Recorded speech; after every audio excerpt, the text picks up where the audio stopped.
Today, those seem to be pretty warm all round, particularly if you are a Carlos Alcaraz fan who eased through in straight sets over Corentin Moutet.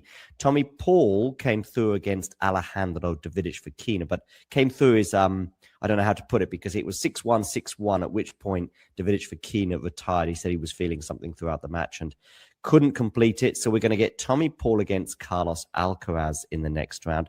What I like to do, Jack, is a quick reflection, can be bigger picture, can be minute stuff, whichever you prefer, on Alcaraz and Paul's victory before we then hone in on Alcaraz versus Paul itself. I thought Moutet would pose a bigger threat, put it that way.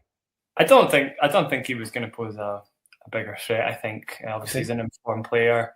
I think he relies on being a kind of master disruptor, right? He's that kind of player, the kind of guy that can kind of unpick people. But Alcaraz is pretty, he just hits the ball a bit too big, doesn't he? I just think he was always going to boss the rallies a bit. And actually, if it does get into those kind of cat and mouse games, Alcaraz can obviously hold his own as well. He's just massively talented in that department. So even maybe Moutet at his best, I just didn't think it was going to happen. There's not really any way Moutet could, have the kind of weapons required to unpick Alcaraz, especially over 5 sets. Maybe it could have been 4 sets, but I guess that's what you maybe mean, John, by being a bit closer. It could have maybe been a 4th set, but yeah, I didn't expect Moutet to win, but yeah, I just thought that I did say pre-match that if this was on Kia Arena and Moutet could get the crowd involved, and we don't very often see Alcaraz get unnerved, but you never know. And I just thought that Moutet, it was the comfort of the victory rather than the fact that there was a victory itself that surprised me. Yeah, maybe at the French, but Australia, the crowd aren't quite hostile enough, and maybe that factor doesn't quite come into play as much. So I'm not too surprised at a straight sets one. No. So Alcaraz eases himself through. Tommy Paul, Alejandro Davidovich Fokina. I'm just going to check out exactly what the issue was with him, but he does have a little bit of a reputation, and it's not one that he obviously wants to have, but he does have. There's probably half a dozen people in that top 50 whose bodies are fragile. I'm thinking Thomas Mahatch in particular, but there's 1 or 2 others as well. Holger Rune, although obviously his most recent injury was just one of those freak incidents. But yeah, he unfortunately wasn't able to make it. It's a real pity because I think that had the makings of all, of a classic encounter. But then again, I did have a look at the head-to-head, and it was before yesterday. It was 4-0. Yeah, and a strange stat, obviously, the last 5 sets have been 6-1 to Tommy Paul. Okay. So it's like incredibly one-sided, Yeah. But I don't think that's a matchup thing. I just think maybe slightly coincidental. I'm sure there's days where Davidovich Fekina could pose way more of a threat to Tommy Paul. Sure. It's not like there's any glaringly obvious differences in their styles of play. But I definitely agree. It was a bit of a shame because it was kind of on my list for one of the matches of the day, and just a bit of a damp squib in the end. That ADF is probably right up there in my kind of top 5 players to watch nowadays. And I remember you glowing about him when you saw him at Indian Wells in 2023, unreal. I think it was. Yeah, unreal. Just amazing to watch live. And obviously, you still get a picture of how big a ball he hits even on the telly. But he does have the odd match where he's just not there, as you say, a little bit fragile sometimes. Kind of like Monfils-esque, do you know what I mean? Like, he has these matches where it's got the makings of a big billing, but then you could just kind of not give up, but just his body gives up even halfway through the match. I also know what you mean in terms of the head-to-head. Yes, Tommy Paul has obviously played better than Alejandro Fekina in those particular encounters, but I think timing is huge in tennis, and Alejandro's best moment of his career has been the last 6 months, and Tommy Paul has spent most of the last 6 months injured, so they didn't run into each other when Davidovich Fekina was in his top form. Anyway, Tommy Paul, can you guess how many wins he has against Carlos Alcaraz? It's good. I know it's good. I know 2. Off the top of my head, I know 2. Right? Okay. So I'd forgotten about one of them, let's say, anyway. But yeah, it is 2. It is 2. It's 5-2. I'm probably remembering a little bit more with recency bias as well, that Alcaraz has done pretty well against Tommy in recent meetings, including last year at Roland Garros. It does help that the last 2 came on clay in terms of Alcaraz's prowess on that surface. But yeah, the 2 wins in the first 3 meetings coming in Canada. Oh, Canada back-to-back. I knew there was 1 in Canada. I didn't realize there was 2. One of them he saved a match point. Yes. I think it was the first one. So it was very tight. But Tommy played a great match, actually. And that was one of the matches that really kind of turned me on to him a bit. He was like coming into the net all the time, just these insane kind of transition plays. And yeah, it's a matchup that is dangerous, actually. It is dangerous because he doesn't have to stay at the back of the court compared to a lot of these other guys. So it's got the makings of a decent, tight 4-set match, I would say. On a good day and a bad day for Alcaraz, who knows, 5 sets maybe. Yeah, Alcaraz, of course, with the exception of the US Open last year, can leak sets. I know what you mean. Tommy Paul as well in Australia is a thing. Former Australian Open semi-finalist, of course. He's still not shown anything yet post-injury that he's back. I was kind of waiting for that. I remember with Zverev for a while. Zverev's injury was a bit more severe than what Tommy's was, whereas Tommy's was sort of repetitive or recurrent. But I'm waiting for the moment when a player spent a long time off the tour. I remember when players come back from having babies like Svitolina, the first couple of months was like, well, are we ever going to get back? And then, right now, of course, we're back to normal again. And I haven't quite got there with Tommy Paul, so I think that might play in Carlos's favor. But we know that Australia is a thing for Tommy. We don't yet know it is for Carlos. Why do you think that has been for Carlos? Because he said pre-tournament, by the way, well, I ran into Zverev and I ran into Djokovic, and pretty much that was it. That was his answer, which is fair enough, by the way. Not really. That's what he said. He just said, well, I ran into Zverev, who was serving unbelievably, and I ran into, the greatest player of all time. Maybe that's what he wants to tell himself. I don't know. If somebody's serving like Zverev and still able to hold their own from the back of the court, if it's a really good serving day for that guy, fair enough. Alcaraz's serve is still decent, but it's not in the kind of top 5 on tour. So there's days where Zverev could definitely take the racket out of. We've seen that indoors particularly, but Australia's fast enough that you can get some similar kind of results. The Djokovic one is Djokovic is obviously Djokovic, so maybe I take. So, if there is anything else about Carlos down under, what might it be? I doubt he plays that much worse than he does at the US. I think that's maybe the suggestion. I don't think there's any glaringly obvious reasons why, but bar it being the start of the year, why he would play worse here than he would in the US Open. So I'll take his word for it, because I could see if somebody's serving better, that's fair enough. Zverev's going to be pretty tricky to beat. And Djokovic is Djokovic in Australia. He's going to play better at Australia than he would at the US. So yeah, I can give Alcaraz the benefit of the doubt there, I think, actually. Carlos was punishing Corentin Moutet's second serve big style today. I expect him to try and do the same with Tommy Paul. And I, like you, I think I'm going to go with a 4-set win for Carlos. If you enjoyed this video, make sure you hit that like button. Don't forget to subscribe and click that notification bell so you don't miss out on all things tennis.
My name is Clara Towson, and I'm a friend of the show. Boom. I am Francisca George, and I'm a friend of the show. Perfect. Hi, my name is Susan Leemans, and I'm a friend of the show. Boom. Yeah. My name is Zainab Samas, and I'm a friend of the show. Boom. Hey guys, my name is Sasha Vickery, and I'm a friend of the show. Boom. Hi, my name is Lloyd Harris, and I'm a friend of the show. Perfect. Hi, my name is Jan Faria, and I'm a friend of the show. Boom. Yes. Take one. Well done. Hi, my name is Jasmine Paulini, and I'm a friend of the show. Wow, Jasmine, you got it in one time. Ready? Play.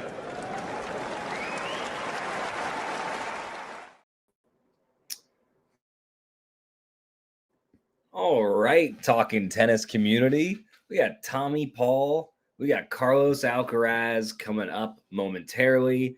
Warm-ups are completed. Carlos is going to the towel, talking to the umpire. It is a hot day in Melbourne. King Carlos rocking the lime green. Seasonally appropriate there, albeit not really here. Tommy Paul. I got to tell you, a mighty clean kit from New Balance. We got a good one on our hands today. Two of the best movers on tour. This is known.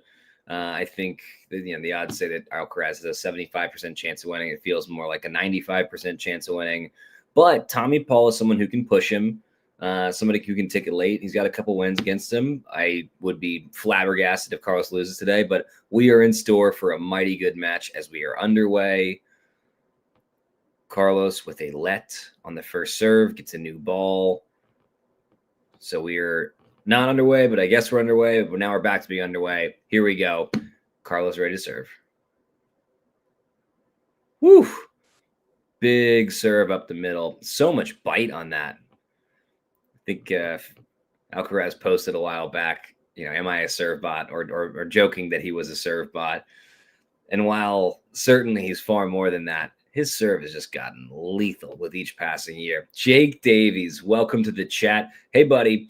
It's just me tonight, so please stay engaged. Let's get wacky with it. Ask any question, any comment, and we'll keep this conversation rolling as Tommy Paul wins the second point of the match in that very slick, mostly purple, assorted purples outfit, a symbol of royalty in many cultures and societies. And hey, it's 9:46 on the East Coast. Australian Open is a great event to have a nice drink with, if that's something that you like to do. I have poured myself a nice glass of port for this match. Second serve at 15 all. Alcaraz going up the middle again. Oh, did that catch the line there? It did. Very nice return by Tommy Paul. 15-30. Paul, of course, thinking he would love to get an early break here. Going to try and force the action, doing his little racket twirls. Nobody twirls a racket on tour quite like Tommy Paul, or quite as much. I don't have any advanced analytics to back that up, but I'm willing to bet. Alcaraz serving at 15-30. Here we go. Out wide with the kick. Ooh, in the net on what should have been pretty routine serve +1 tennis there from Alcaraz. He did what he needed to do in the first to push Tommy Paul out wide, netted what should have been the closing shot. 2 break points for Tommy Paul to start the match here.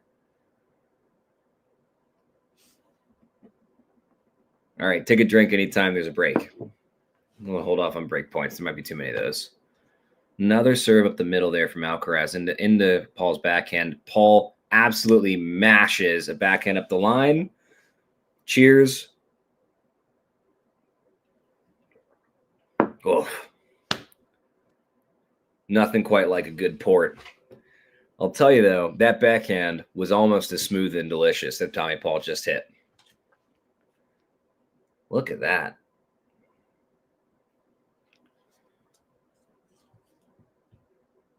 Not sure what Alcaraz was talking about there with one of the officials. Oh, are they making him take off his little watch thing? Hey, I do not know what happened with the watch situation with Alcaraz. Please write in the chat if you do. Would love to know what's going on there. Would love to talk about it. One of the cool things about, stop the count for sure. Jake Davies never tried a port. Look, it's not for everybody. I don't normally like a sweet alcohol, but I do have a soft spot for dessert wines. It is sweet. Producer John knows. I think Producer John, like myself, not unfamiliar with a good port. As Tommy Paul serving up 15-love here. You know what they say, not a break unless you hold. Tommy Paul is going to do his darndest as he nets it after a very nice return from Alcaraz. 15-all. Alcaraz is going to try and get this break back. A thing that I appreciate about the New Balance head to toe, because not everybody has the same shoe deal as they do clothing deal. Not every clothing company makes shoes. Not every shoe company makes clothes. Is the kind of consistency across the Alcaraz with a very saucy attempt there, but not good enough. Paul had a great angle to push Alcaraz way out wide, up 30-15. But yeah, it's just the palette, and the consistency of color and the fit and brand. Just everything looks great. Sometimes you see guys in the NBA, you see this too, where their shoes don't match the rest of their kit and just look silly. Paul serving at 30-15 here, coming in behind it. Interesting. Tommy Paul up 40-15. I guess Alcaraz might need that little watch back, whatever that was. I think that's one of those watches that tracks your stats, like more advanced than like an Apple Watch and all that. Makes sense. He's Carlos Alcaraz. He probably has access to some stuff that those of us watching at home don't. Great serve up the middle from Tommy Paul there. Wow. Tommy Paul in the driver's seat. Oh, that's interesting. Is this confirmed that Carlos Alcaraz was wearing the Brazilian national team shirt? Gotta imagine that's a bit of a no-no in Spain. There have been some great matchups over the years between the two. Carlos's kit's pretty good. Look, I think Nike knows who their more marketable person is. It ain't Yannick Sinner. But there's no way. Carlos would look better in that terrible mustard ensemble that Sinner was wearing the other day, but this is a far cleaner look. It's a better cut as well. Granted, I think everything is a better cut or a good cut when you're built like Carlos Alcaraz. It doesn't look the same as on some of us. McEnroe famously said about Nadal when he used to wear the sleeveless shirts is, if I buy one of those shirts, does it come with those arms? And the answer is no, it does not. Alcaraz serving 15-love, looking to get on the board in the third game of the match. Here we go. Great serve into the body there. Paul just sailed it a touch long. Looked like it almost hit. Close call here. And shot spot shows it out. Alcaraz up 30-love, on track to get himself on the board.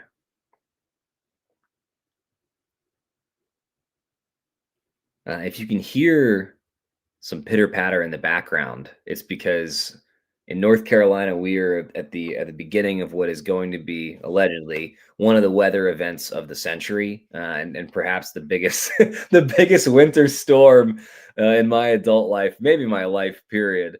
So there is a small chance that at some point on the stream I lose power and will not be able to return, but it seems like that won't be happening until sometime tomorrow, if that happens.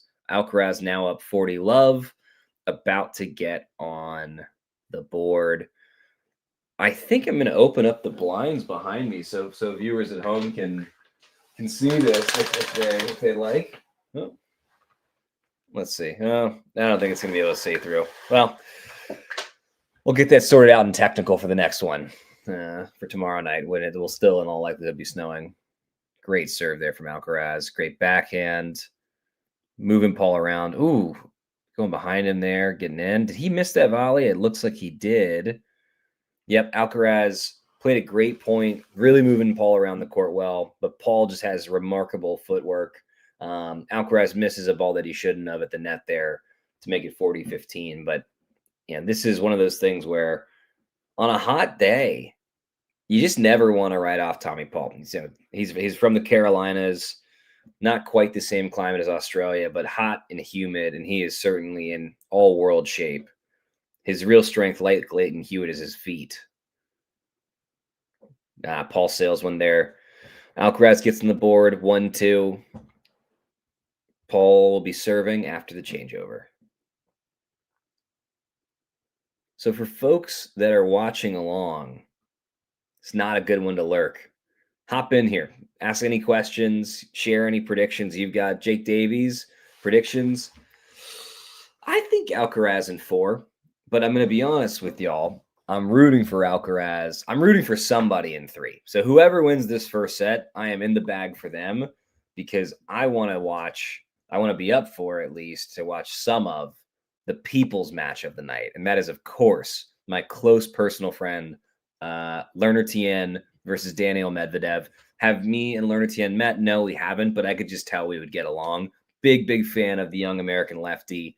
Many people say he is the most talented American left-handed prospect who went to college on the West Coast since John McEnroe. So got to keep an eye out for Lerner. Him and Medvedev have had some epic matches as well. Everybody wants to see that. So I'm rooting for a quick match, to be candid. My prediction, though, I think Paul steals a set, goes 4. Pretty real chance this thing does go 5, though. At a certain point on a really hot day, tennis kind of goes out the window, and it almost becomes, your technique breaks down, and it really becomes a lot more about just grit and fitness and footwork. And Tommy Paul, again, is all world. So yeah, I'm going to say 4 sets. Wouldn't be shocked if this goes to 5. I think that Carlos get this done. For the next match, I think the Lerner wins in 5. Poor Daniil Medvedev.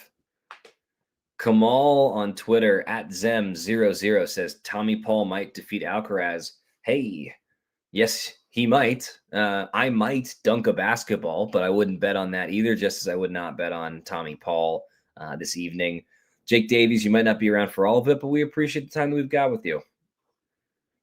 And likewise, for anybody else watching along, thank you for taking time out of your busy nights or days, wherever you're watching from, to throw this on. And I'm not going to say that this is perfect commentary. Not even going to say that I'm a good commentator, but boy, I promise you I'm going to be less boring than the folks who've been trotting out on ESPN. Just terrible commentary. Woof. They don't take any questions from the audience on ESPN. A lot of people saying they should. The format might be holding them back. I don't know. Tommy Paul serving 15-all. Hits the net, goes long. Second serve at 15-all. Expect Alcaraz to attack, especially if he goes to the forehand. Up the middle from Paul. Nice return from Alcaraz. Paul gets it back in play. Going across court exchange. Now Paul up the line of Alcaraz's backhand to forehand, and Paul nets a forehand in to make it 15-30. Carlitos looking very solid, easing into the match here. Now, the real question is not who's going to win, because I think, the advanced analytics says 75% chance Alcaraz. I think it's far higher than that in all likelihood. It's how many winners is he going to hit? Because I don't think that Tommy Paul is going to give away many points tonight. It is weird calling a match like this because it's nighttime for me. It's obviously daytime for them. I don't know whether to say tonight or today. I'm going to say tonight because it's night for me. And I think it is for many of our viewers and listeners as well. Wow. Big backhand at the line there from Alcaraz to generate 2 break opportunities for himself. Here we go. One thing that I will do throughout the night, I will do a read for basically any product. So you put a product in the chat, I'll do a read. I think that was a tradition that started doing with Carson a couple matches ago. Just start doing reads, hope that they send us free stuff.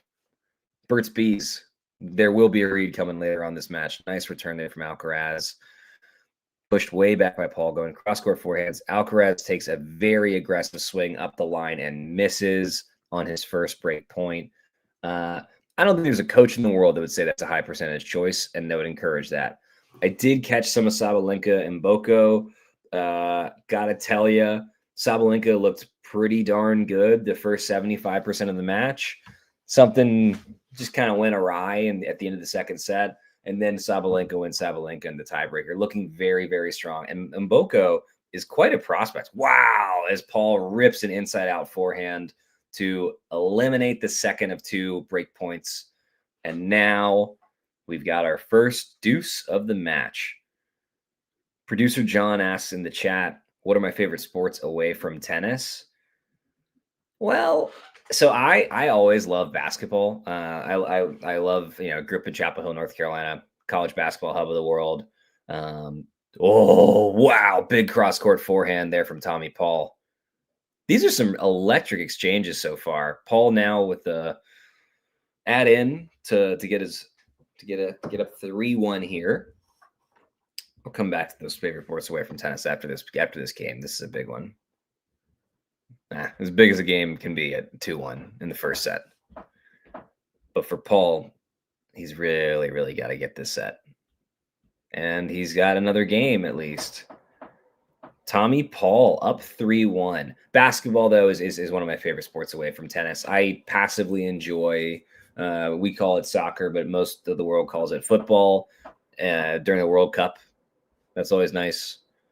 I enjoy watching women's soccer more than men's. I find that they have a better product. There's less flopping and laying around and complaining to the ref. I find it more enjoyable. And then also the American team is far better on the women's side than the men's side, as Alcaraz is now serving at 1-3. Oh, very saucy drop shot there. Just nothing Tommy Paul can do. That's too good. I do play table tennis. I'm an okay player. I do not play pickleball because I'm not geriatric yet, and that's who it's for.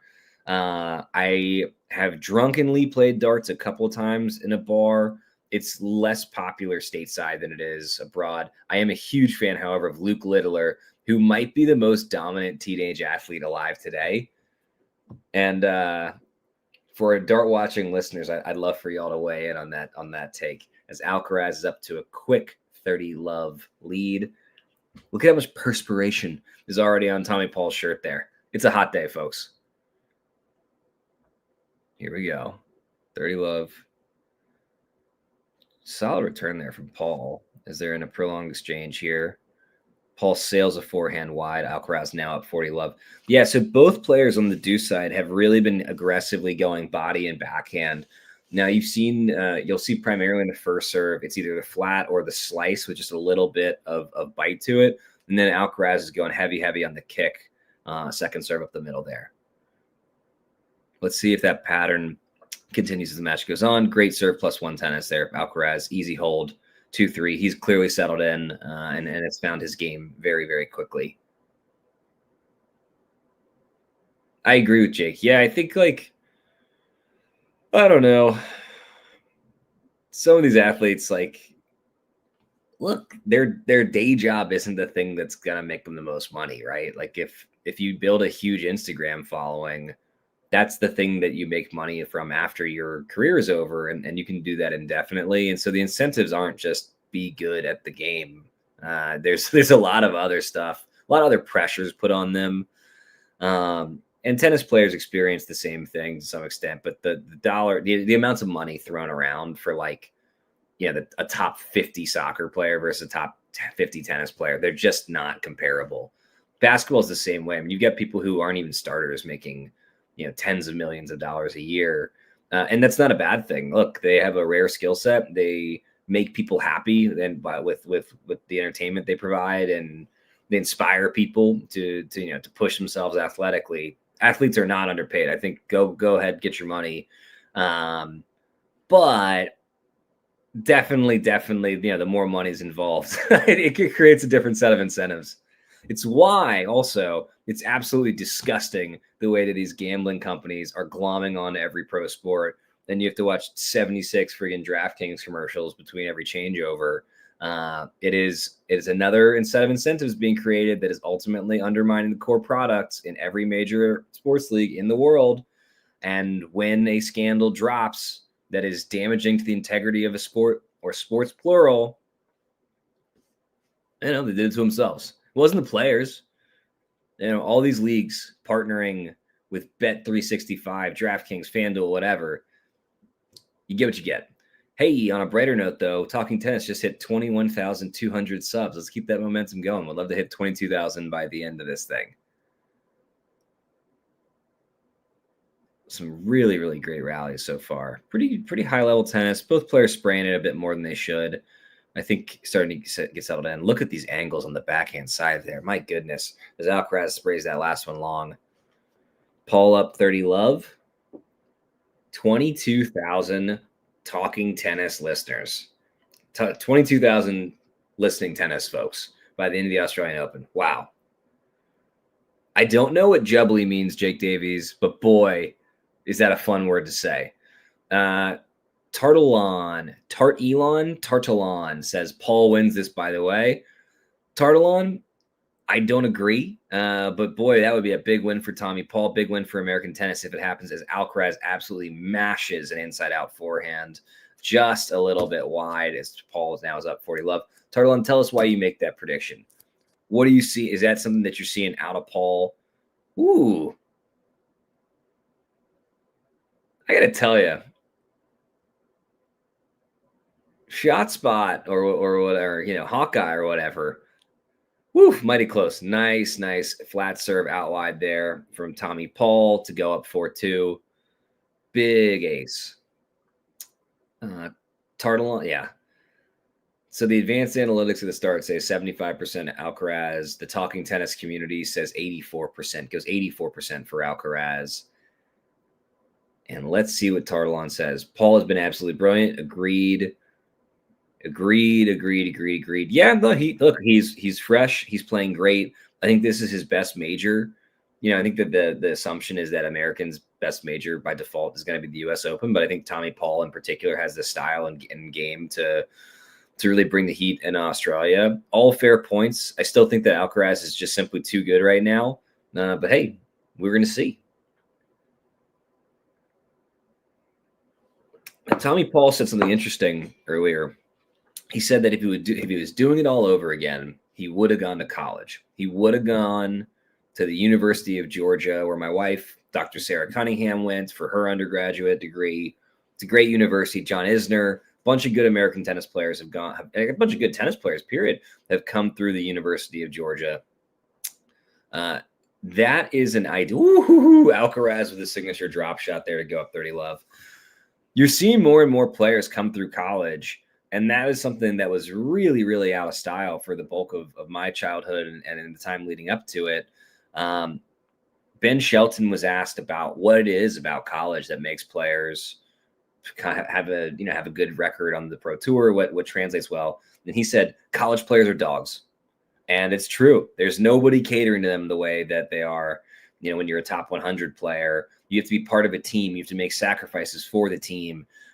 You are getting constant reps against high-level players, different games, different surfaces, different climates, all that. And so, if your goal is to develop, it is a far more conducive environment to it than the tour. Now, if you're trying to adapt to the tour, there's only one way to do it: be on the tour, right? But I think we'll continue to see this wave of players going to college for a year or two, especially with NIL, where they can make a little bit of money. Alcaraz gets another easy hold there.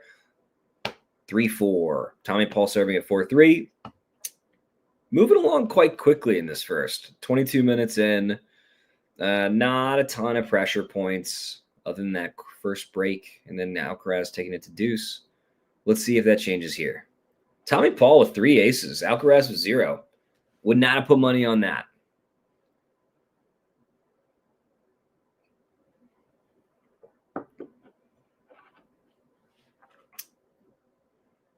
I wonder what commercials the Talking Tennis listeners are seeing and experiencing around the world. Yeah, so Tartalon makes a great point here, which is that in 3 matches, he's conceded 4 break points. He's won 88% of the points when he's effectively landed the first serve. Look, Tommy Paul's got a very solid serve, but I don't really consider that to have been like the highlight, the strongest part of his game. It's his footwork. It's his fitness. And look, now that he's serving the way he does, it's a big difference because he's not just getting holds. He's getting some pretty easy ones here and there. So anything could happen. Anything could happen down under. Down under. Jake Davies tennis. It sounds like it should be at Jake Davies lifting some weights, beefing up or leaning up. Good on you. It's a new year. We can all be a new person. We just have to make some changes. Jake Davies is making some positive ones. Let that be an inspiration to us all. I certainly need to lift a few more things and have a few less ports, but what can you do? Second serve incoming. Wow, Alcaraz with an all world with return there. My goodness. Although I'm not 100% sure that was clean off the racket, but it certainly was a winner. Jake Davies was talking about a weightlifting commercial. Hey, maybe it's a sign for us all. We should. That's funny. Love 15, Paul to serve. Sails at a touch. Here we go. It's another second serve.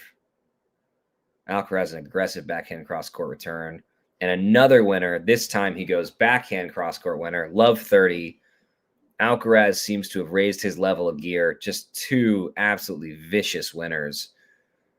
And if we're talking favorite comedians, it's got to be Bill Burr for me.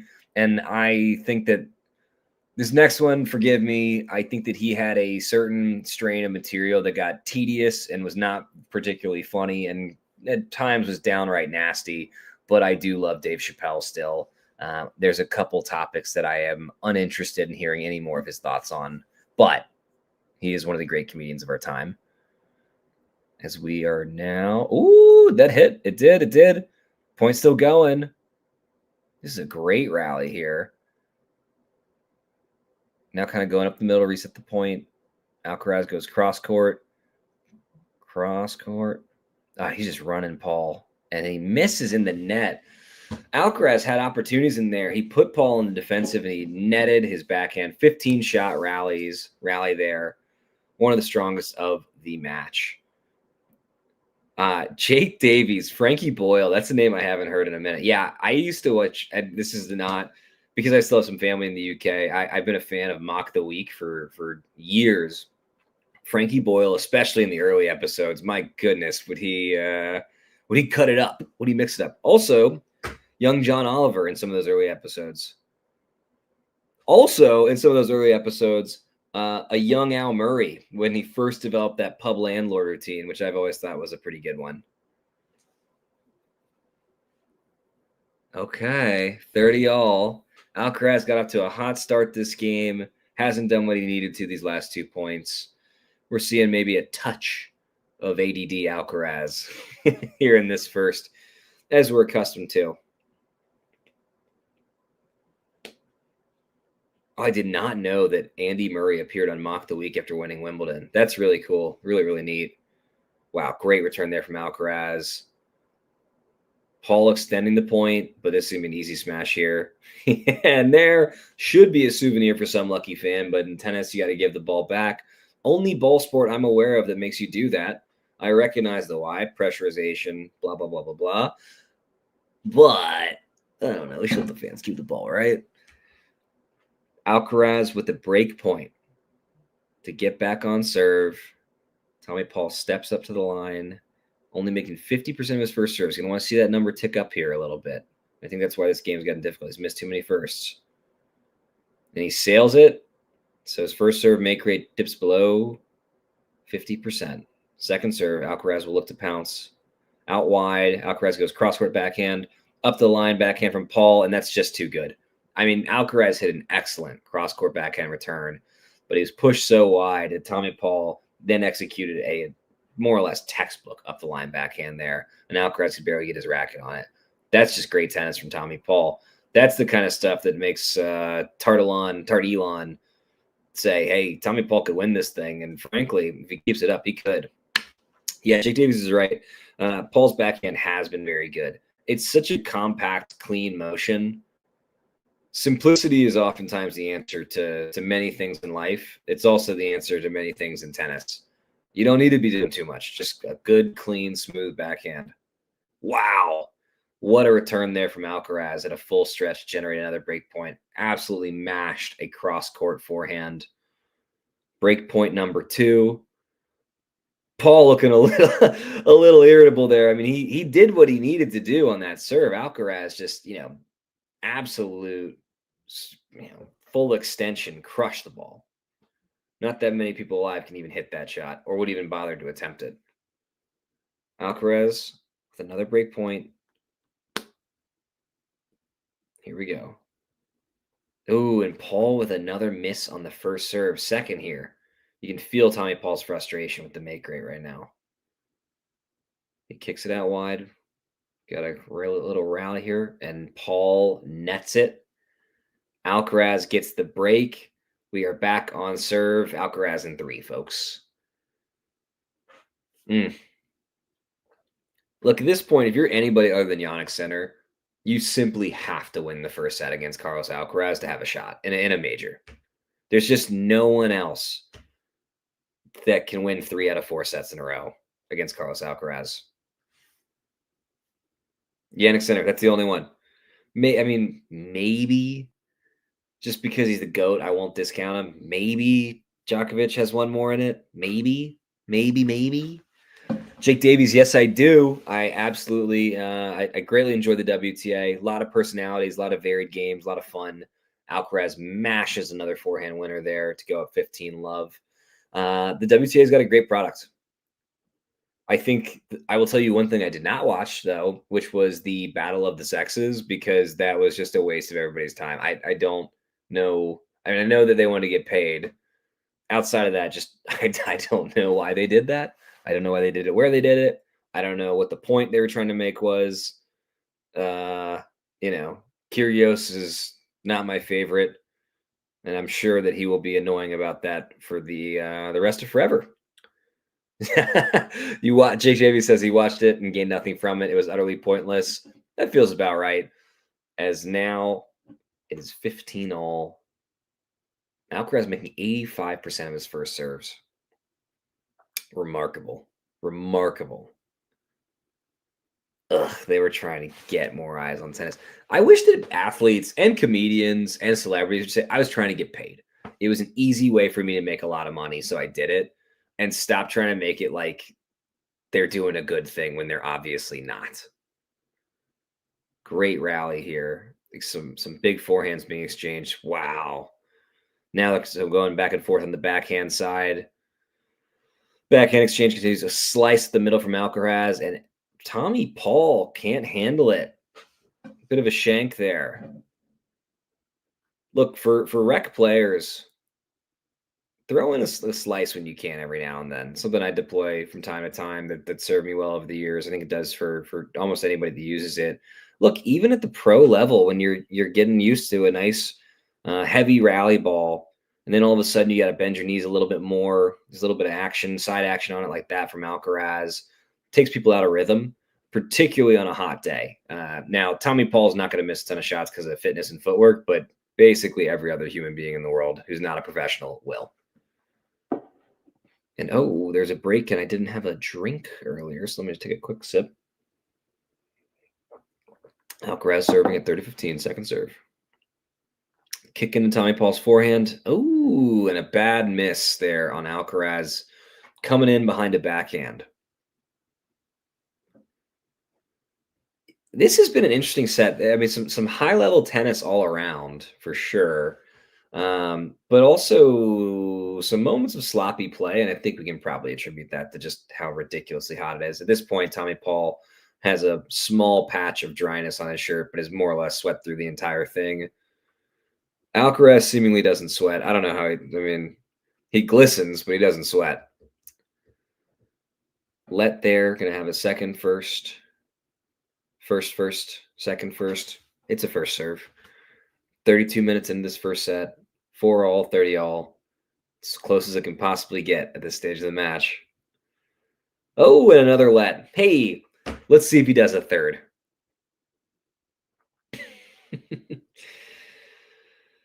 Oh, I think it's great that you can bet your house on whether or not he makes this next serve. What could go wrong? Nice serve. Makes his first. Paul with a fantastic backhand passing attempt, though. It's just too much for Alcaraz. Generates another break point. Alcaraz will be serving at 30-40. Jake Davies, I believe you. Feeling lonely in the chat. I feel a little lonely on the stream. I'm hoping we can maybe positively bully producer John into hopping in for a little bit. It's always a pleasure when he gets in the mix. Ooh, and the talking tennis community getting less confident in Alcaraz as this match goes on. Here we go. Serving on break point. Huge serve up the middle to Paul's forehand on the ad side. Nothing he can do with it. Barely got his racket on the ball. And we are now at deuce. And producer John might just join. John might join in set number 2. So stick around. Jake Davies, these are some great questions. Tell us what's going on with you. What's the latest? I believe there's a Welsh football team that's made a little bit of noise recently. Sorry, that's the only frame of reference. Oh, Ghosted Garolitis has entered the chat. My goodness. Ghosty, let's get silly tonight. Let's get weird. Let's get weird. Sports and Politics 240, welcome. Alcaraz now add in. Serving it 4-all.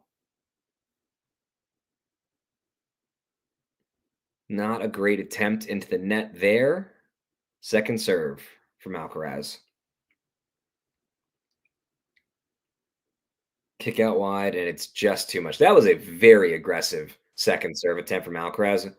Courageous, dare I say it. Ghosty, life's good. Baby's good. American tennis is good right now. Some other stuff going on, less good, but American tennis is good. What's happening with you, Ghost of Garolitis? Oh, so they are not home wrecker laws. They're alienation of affection laws. And yes, it has led to several funny moments throughout North Carolina history. There's a fellow who's in Congress, by the way, named Tim Moore. And he got sued for alienation of affection when he was the Speaker of the North Carolina State House. And it was, it was all in the legal documents. Yeah. So random thing for those of y'all that don't know alienation of affection laws in North Carolina. If your partner has an affair, the aggrieved party can sue the affair haver. There's like 5 states, I think at most, that have that law. And every now and then it means that a public figure gets really, really embarrassed because they get sued for the affair they're having, and it gets made public. And there he is. Yeah, that's right.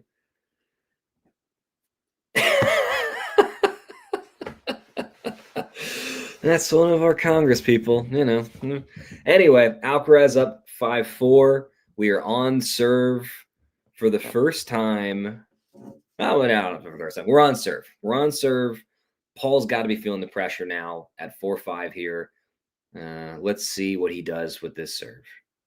He goes wide to Alcaraz's forehand, and Alcaraz shanks it. Not a great attempt there from Alcaraz in his defense. Very, very solid serve, though. Gang, if Alcaraz wins this quick, I'm going to stick around for producer John and Learner Tien and Medvedev. Ooh, Paul misses his first, second here. As usual, Alcaraz will look to attack. I'm going to project into the body. Yep, he goes to the body with a kick. And he does almost serve +1 tennis. Alcaraz able to get a racket on the ball, but misses in the net there to make it 30 love.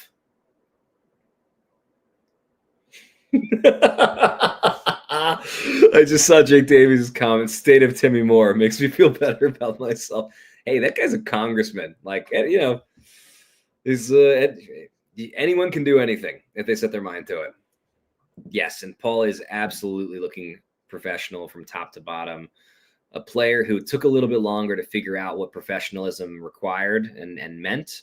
But now that he is doing it, he is a real force. Great extend to rally here. Both players moving around. I think Alcaraz sailed that. He did. And Paul now up 40 love to make it 5, with a chance to go 5-all. I agree, Ghosty. That purple fit is, I mean, look, New Balance, which was painfully uncool for basically my entire life, seems to be making a bit of a comeback. That's a good looking fit. It's not too jazzy, but it's not like super duper painfully boring the way that some of the Nike kits have been. And the colors are actually somewhat pleasing. Again, Alcaraz going for broke there with the inside in forehand winner up the line. Jake Davies, I would not be shocked if Paul consumed a little bit of the devil's lettuce over the years, but I think that he was ripping drinks. Very much a coastal Carolinas cultural thing. So it's not wrong that he did it. It's just his culture. So let's all be respectful of gassing those brews. Another missed first serve there. Yeah, Paul's first serve make rate has dipped too much. He's simply got to get back on track there. Let's see what he does with this. Another body serve. Too much to handle.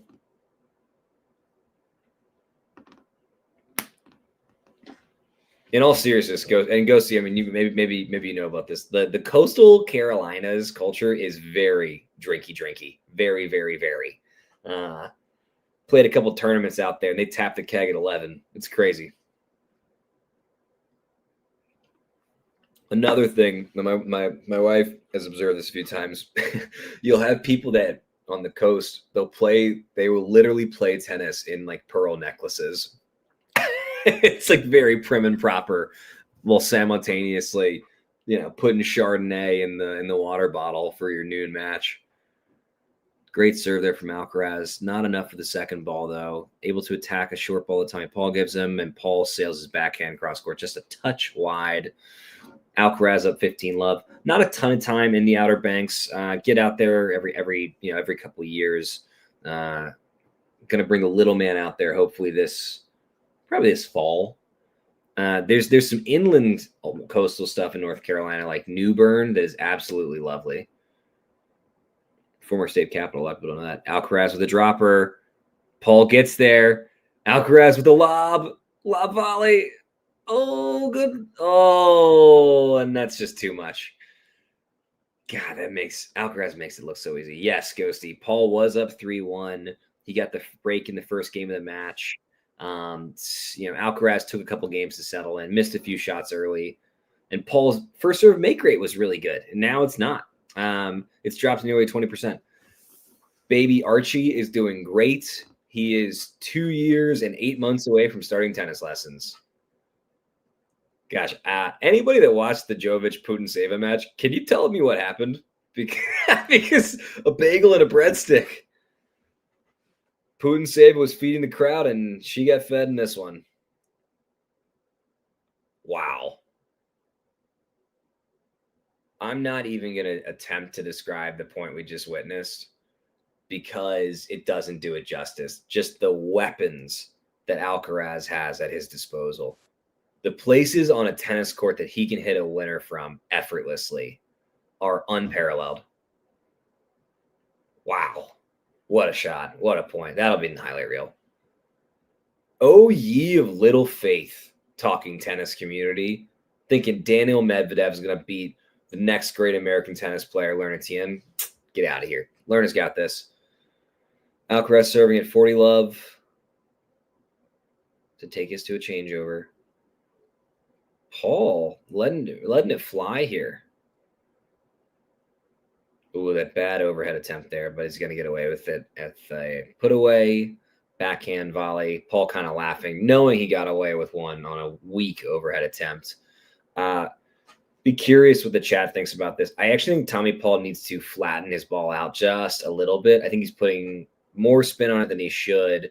And while it happened to work that point and is working on some of them, if he's going to beat Alcaraz, he just can't give him that extra time to get there.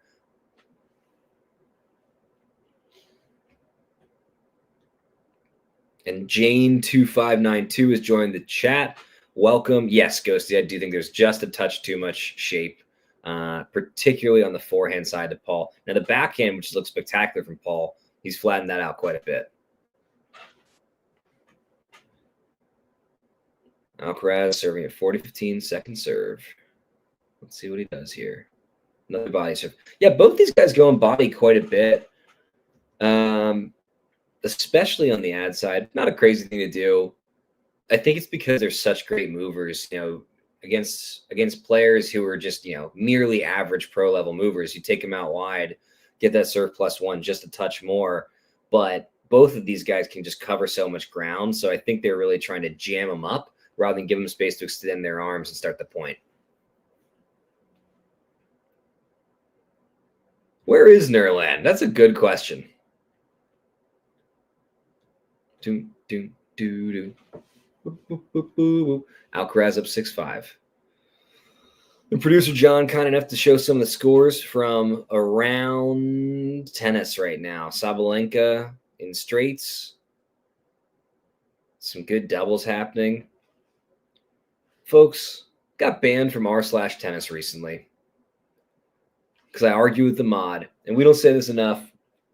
Reddit moderators, they're tripping. They're power tripping. It's outrageous. Posted a question, which is who's on your Mount Rushmore of men's tennis since 1970, right? I said Djokovic, of course. He is the GOAT. That makes sense. I said Mike Bryan. He is the doubles GOAT. I don't think that's unreasonable. Do you? I said Ivan Lendl, the father of the modern game. I think that's reasonable as well.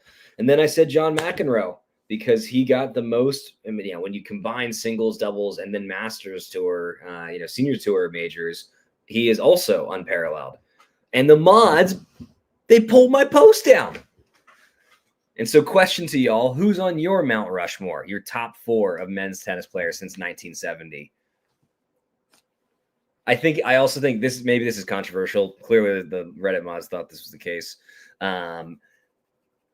I don't think that you can have Djokovic, Nadal, and Federer in your top 4.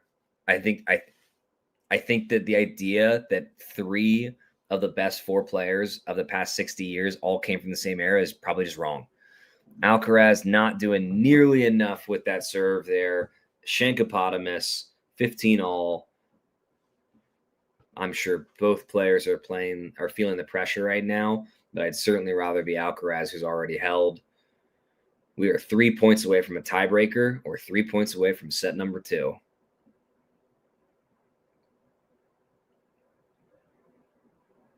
We got an extended rally, and Alcaraz ends it with an absolutely massive cross-court forehand.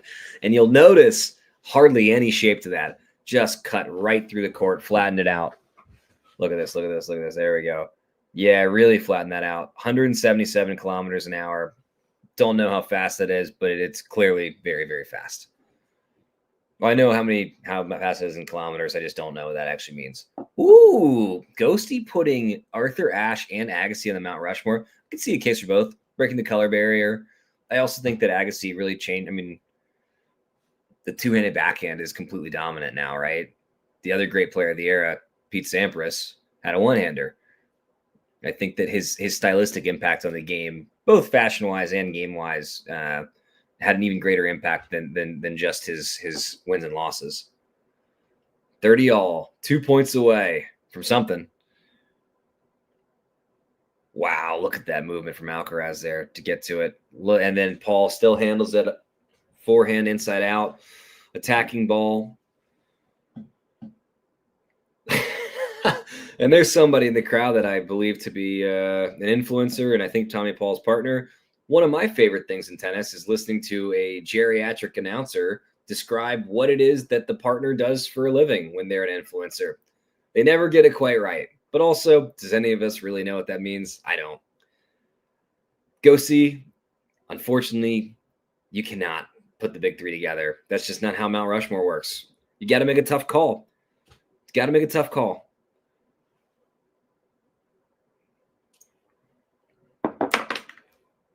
And we are going to a tiebreaker now. Wow. Strap in, folks. Learner Tien might have to wait. I know you're all eager to see him, as am I. Alcaraz to serve first in the breaker.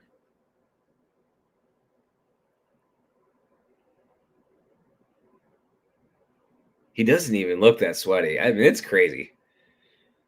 Alcaraz coming in all-world shape, as is Paul. Huge first serve there up the middle from Alcaraz, and he wins the first point as it's not returned.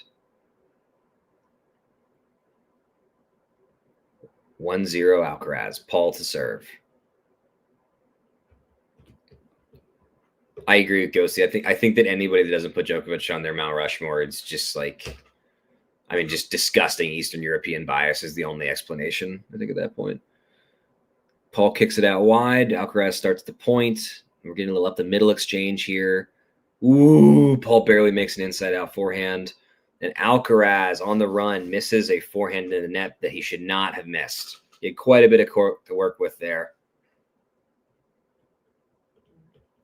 So Ghosty, I think, is going through a very similar thing to what I did, which is like, there are so many players that could be on that Mount Rushmore. It's not just about wins and losses. It's also not just about the majors. You can make a very strong case that Jimmy Connors belongs on it, despite not having the same major level. 1-1. Paul misses another first. Alcaraz going to try and attack, but he goes body here. Yep. Slice into the body. Cross-court exchange happening. Ooh, Alcaraz pops up a slice, and he sailed it just a little bit long. Pretty weak attempt there from Alcaraz. Down 1-2 now in the breaker. Just want to say on Jimmy Connors for a second, public court tennis player. There was a country club near where he grew up that hung a picture of him in their clubhouse. And he demanded, and I believe he may have even sued to get them to take it down because he wanted to stick it to them because they wouldn't let him play there when he was a kid. Public court tennis player, rich history of public court tennis in the United States, from Jimmy Connors to the Williams sisters. Oh, Alcaraz with the dropper attempt. Paul moving so well there. Just not enough. Admirable to get there. Alcaraz puts it away. Connors, I believe, is from, I think he's Missouri. I don't know if it's St. Louis itself or St. Louis area, but I think it's this. I think it's like the suburbs or exurbs. 2-2. Alcaraz to serve.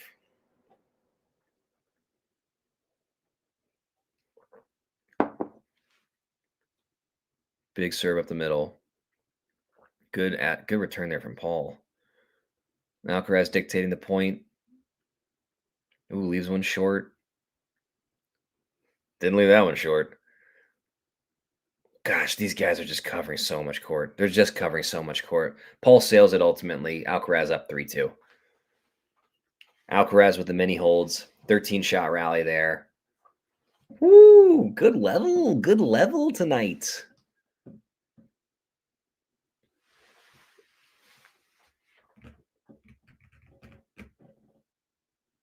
Ooh.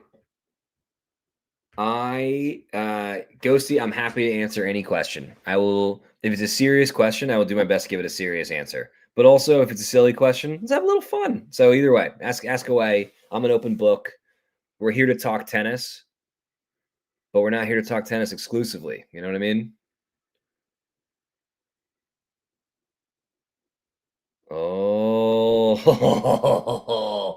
Alcaraz with a topspin lob attempt there that just doesn't quite get down in time, but wow, what an attempt. Oh, Ghosty. Yes, they are. But is it going to be enough? Probably not. Is it going to be enough to change the trajectory we're on? Probably not. I think that the thing that is the likeliest outcome here is that we'll have a mini government shutdown in the next week or so, because like there's that. Yeah, and this is my day job. I have a small political consulting firm. ICE funding was included. The House agreed to it. It was a series of long compromises. It was party line vote with with I think 7 Democrats voting for it.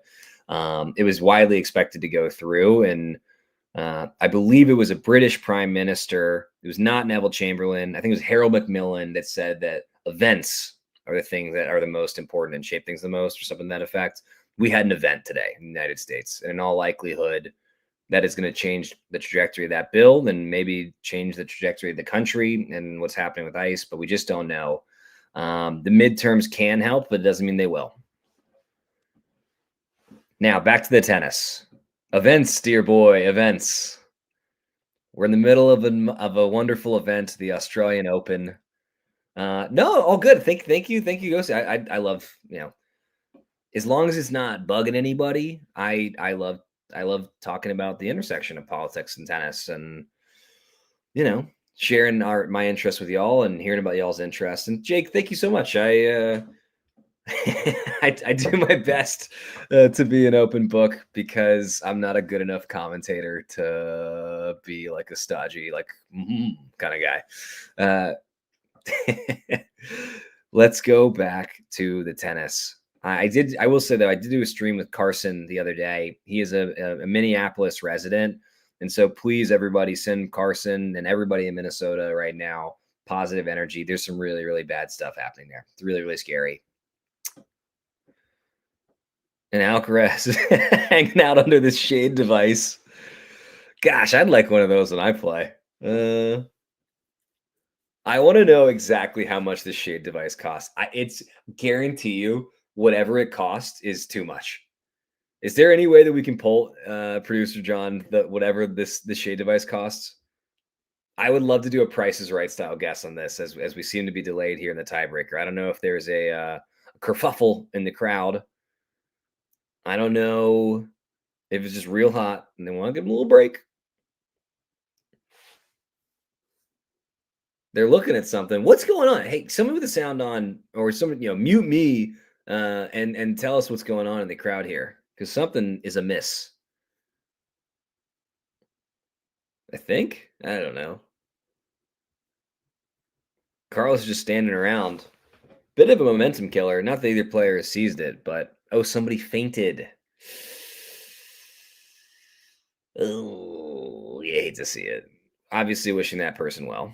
That sucks. Yeah, it's a shame. That's a shame. Stick an IV in them. Let's get this person ship shape. Back to good health. And back to the tennis. Might be a minute, folks. Hey, what a great time to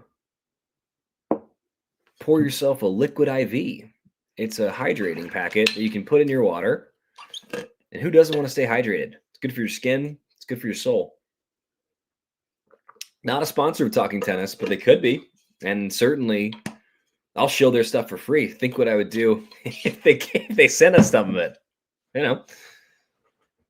Medical staff in the stands. And in all likelihood, that medical staff wouldn't be in those stands if whoever that person was had been drinking enough liquid IV. I'm not a medical doctor. That's a guess. Don't take that to the bank. I see on the sponsors list, it just says safety culture underlined. Okay. Is that a company? I don't know. Yeah, this is one of those moments where both as a human, you of course empathize with the person who's fallen ill in the stands, and you want them to get better, and you want them to be okay. And I think all of us feel and believe those things. There is, however, and forgive me, a little part of me thinks in every other, minus golf, pro sport in the world, they would find a way to keep the action going and keep playing. Because again, we of course, the person who's unwell, they are more important than any sporting event. Full stop. But this is also going to now impact the outcome of this set, which was as few as 4 points away from its conclusion. The players are getting a little bit cold. This is bad for the players. Frankly, tennis has to do a better job of handling this situation for the sake of the players. And again, I'm not saying that's the first concern. The first concern is the person's health, making sure they're okay, getting them to safety, all that. But this has had an impact on the match, right? And there just has to be a way to bring it down. And yeah, absolutely, it increases the likelihood of injury. I mean, players who's going from, heart rate 160, ultra high level in the action to now 6 minutes since the last point, it's not good. And you get the officials talking to the players. Really not sure what there is to talk about. Play will begin when it can. Let's move it along. I wonder, are they negotiating if they can get a couple hits? Yeah, they seem to be treating this person in the stands, rather than hustling them out of there. Oh, brother. I'm pretty willing to bet that we will have the Alex Ayala match on Talking Tennis in the Philippines. That feels like a recipe to break every single one of our streaming records. Yo, the Ayala fans show up. My goodness. They ride for Ayala. If American tennis fans rode for Ben Shelton like that, it'd be a different beast. And now, oh gosh. Alcaraz doing the hummingbird legs. Eager to get out there. Eager to go do the thing that he's best at in this world, besides partying up in Ibiza. Play some tennis. I'm getting bullied by my Apple Watch. I just get reminded that it's my bedtime. Not tonight. I'm an adult. I can stay up as late as I want.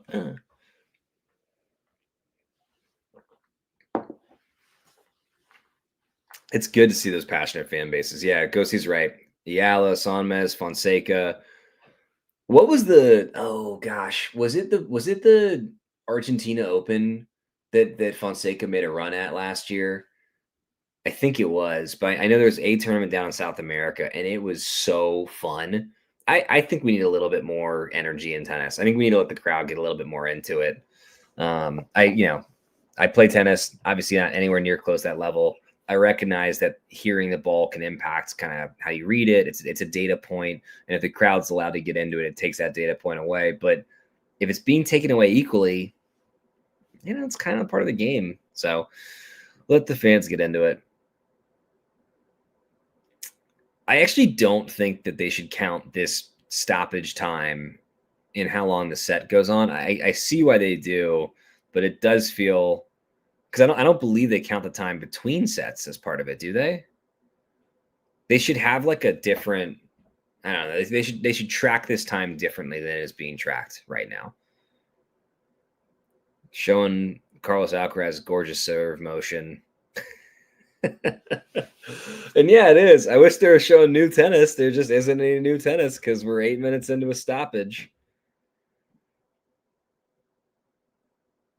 Oh, wow. Yeah, Miami with Jari. So I actually saw Saboth Wild at the Winston Open, the premier 250 in the United States South. Absolutely worth going to. It's a great venue. USTA North Carolina, heavily represented. Get some really, really fun players to make the trip. Tsitsipas was at the Winston Open last year. He looked terrible. The only time he looked worse in practice than he did in his match. One of the least focused practice sessions I've ever seen. I used to coach 4-year-olds. I have not been to Delray for the tennis. I have been to Delray for an afternoon with my uncle. I'm curious, for all the American fans in the chat, what's your favorite tournament to go to? For all the folks watching from abroad, tell us what your favorite tournament to go to is.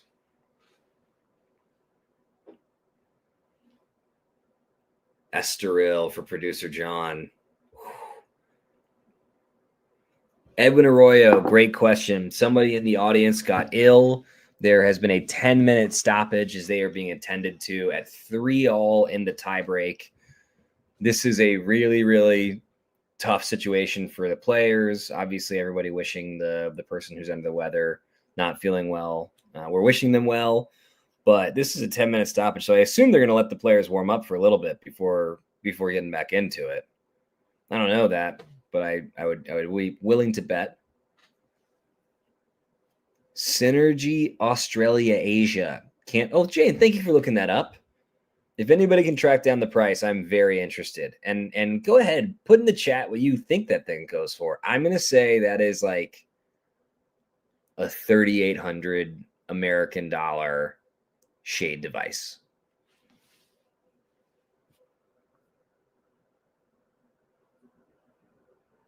Let's see this. I'm going to get to the Google and see if I can track this down. How much do the shade devices / automatic benches sold by Synergy Australia Asia cost? I'm using my fancy ChatGPT to look this up. Let's see if it works.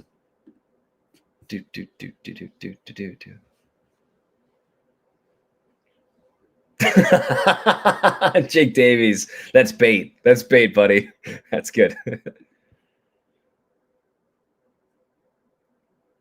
Oh, so companies like Synergy that do custom design installation work often don't publish standard prices. So somebody's going to need to email or call Synergy Australasia to get the pricing for this. Wow. It just whatever that product is, it shouldn't cost so much. They don't just say we sell it for this much, but it does. The real world we're living in. Mike Wimbledon, a great pick as always. I had the pleasure of going when I was 10. We stayed in the queue overnight in a little tent. Had strawberries and cream for breakfast. Got to see some really great tennis like Greg Brzezinski. Got to see Tim Henman, Andy Roddick, Andre Agassi. Saw Roger Federer lose. So I think it was Mario Ancic, maybe. But it was the last early round loss of his at Wimbledon for quite some time. It looks like the person in the stands who needed help appears to be up and moving and gonna be just fine. The players are, in fact, warming up. They're hitting some serves. Got a feel for him. I guess one of those things, the score is tied as it gets, and it affects them in theory equally. I just hope that doesn't impact the outcome of what's been an otherwise very, very good set. Ghosty referencing Iga Swiatek's infamous strawberries and pasta in the chat. I never got around to trying that. I think that some of the folks from the Talking Tennis community did. And I remember being surprised that a few were like, yeah, it was kind of good. Strawberries and pasta works. And hey, Mike DB499, go ahead and hit subscribe. If you're having a good time, subscribe. If you're having a bad time, tell us why. See if we can do a little bit better and still hit subscribe. You know, I think the whole Talking Tennis community is having a hard time, honestly. I think that one of the saddest things that possibly could happen, which is somebody really wonderful and talented and young was taken from the world far too early in Damien. And I think anybody that had even a passing interaction with him is really, really sad. And so we're wishing his family well and wishing the whole Talking Tennis community well, health-wise, but also mental health-wise, because it's always, always hard to lose somebody, especially when it's that young. And we are back underway in the tiebreaker. Alcaraz now serving at 3-4. Paul getting that first point.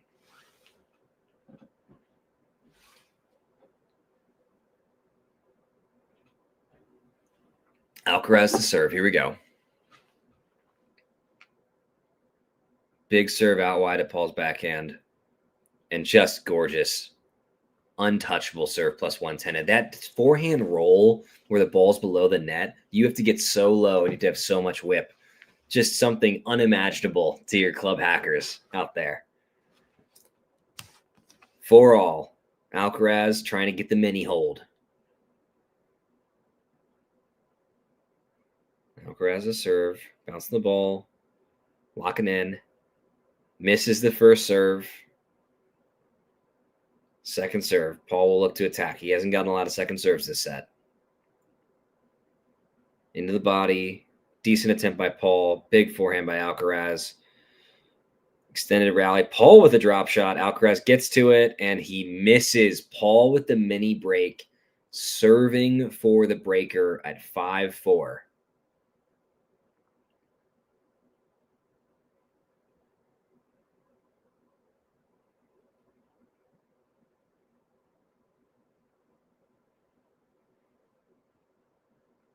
Wow.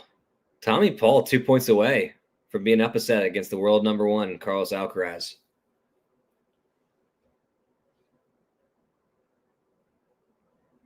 Paul to serve. Here we go. Up the middle. Alcaraz gets it back a little bit short. Paul big forehand. Paul goes inside out on the forehand. Alcaraz goes right back at him. Pushing it to Paul's backhand. Up the middle. Up the middle. On the move. And Paul misses a backhand on the run. Great work by Alcaraz to move him around and force that error there. 5-all. My goodness. What a set. It's also, just to take a break from the tennis for a second, it's really touching to see how many kind words folks are saying about Damian. Again, I think not somebody that I knew that well personally, but somebody that immediately I thought I was a friend. And I think that probably everybody felt that way. Just so much knowledge, so many insights. Oh, as Paul misses a touch wide there. Alcaraz now serving for the set, up 6-5.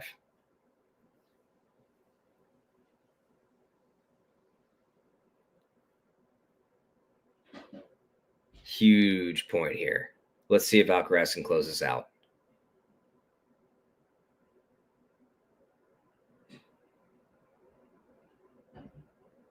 Bouncing. Alcaraz serves. Woof! Big miss there. Probably 4 feet wide on the first. Not going to get it done. Second serve incoming. Here we go. Expect to kick out wide. There it is. A little more body than wide. The rally's underway. And Paul obliterates a backhand up the line to make it 6-all. Changeover happening. Wow. Yeah, I think the loss, it's indescribable. And not just for the talking tennis community, the whole tennis community.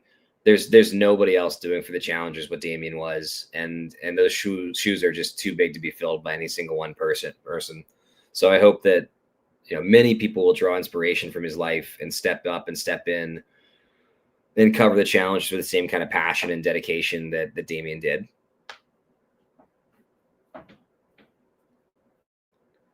Six. Alcaraz serving. Bet he wishes he had that last one back.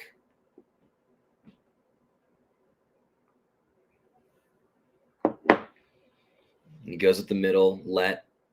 I think that was a let. I'm pretty sure that clipped.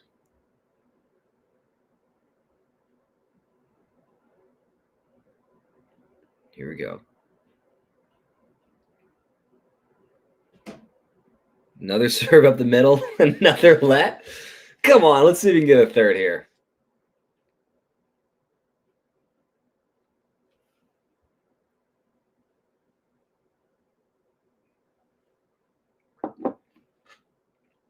He goes wide this time. He has not done that on the deuce side.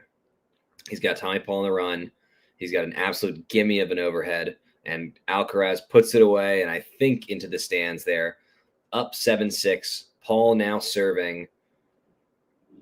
Woo! Alcaraz feeling himself.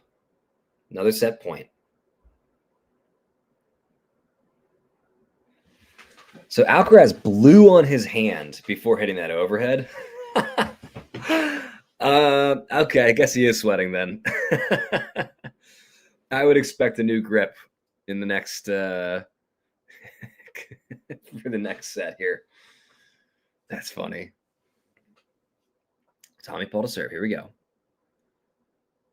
Sails at a touch long there on the flat serve to the backhand. Second serve. He kicks it out wide, and that does a disservice to this whole set. That was a great set of tennis. It ends with Tommy Paul double faulting. I think that's the match. I just maintain that no one other than Jannik Sinner realistically is going to beat Carlos Alcaraz in a best of 5 if they don't win the first set. It's just too hard. He's too fit. He's got too many weapons. It's just too hard.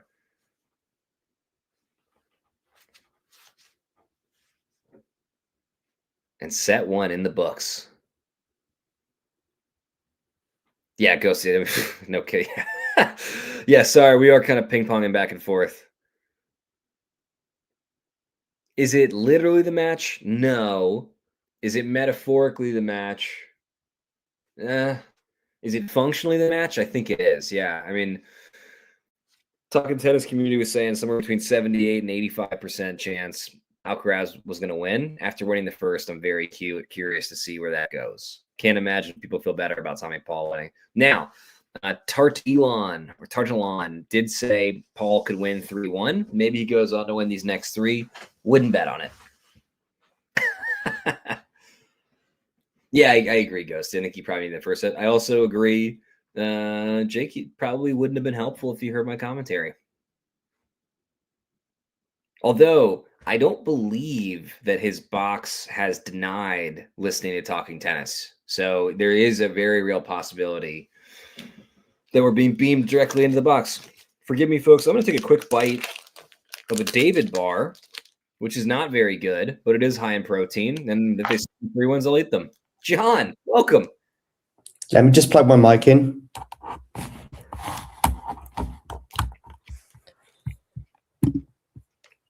Yeah, plug it in. Well. That was a set that certainly could have got away from Carlos. Obviously, a breakdown at one point before getting it and also the tie break.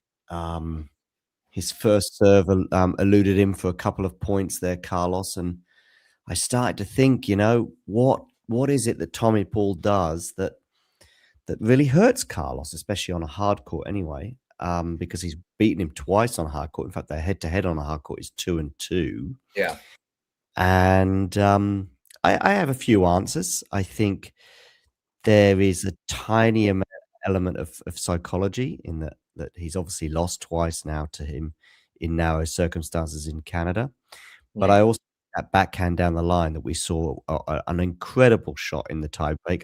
Normally the not a save for Carlos Alcaraz, but probably in that tiebreak, the backhand down the line. Obviously, Carlos just leaving a little bit more space on the forehand side, a la Rafa Nadal, albeit obviously Rafa was a lefty, and someone who Tommy Paul had some success against as well. I think you're right, Ghosty. I think his rally tolerance helps, and his ability to know when to step in, including on the second serve of Carlos. Now, he's also not intimidated by Carlos too. Now, having said all that, he ended up losing that first set, and I do think he'll end up losing the match. Just a look at the stats, by the way. Carlos doing really well getting his first serves in, 74% compared to 53% for Tommy Paul. Huge difference there. Break points 1 from 4, 1 from 2. So not really a huge amount to say from the rest of the stats, but that's kind of the standout scenario, that Tommy Paul 53% first serves in and Carlos 74%. But that was something that disappeared for Carlos, as I say, during that tiebreak. And as you rightly pointed out, one of his first serves was so far out it almost landed in Sydney rather than Melbourne. There you go. Anyway, Tommy Paul does hold. Halfway to Canberra, John. Canberra. I've been to Canberra, by the way. It's a pretty boring place. It's like the most boring capital of a major. Have you been there? Have you as well? Or? I have not. I can't imagine a more boring capital from everything I've read. I've never been to Australia, but it's on my to-do list. I think there's I don't know, but there's quite a few of these sort of slightly fake, slightly constructed, slightly something else. I don't know Brasilia. Obviously, Brasilia is much bigger, but it's one of these, like, you know, Australia and Brazil have this, I think, had the same situation.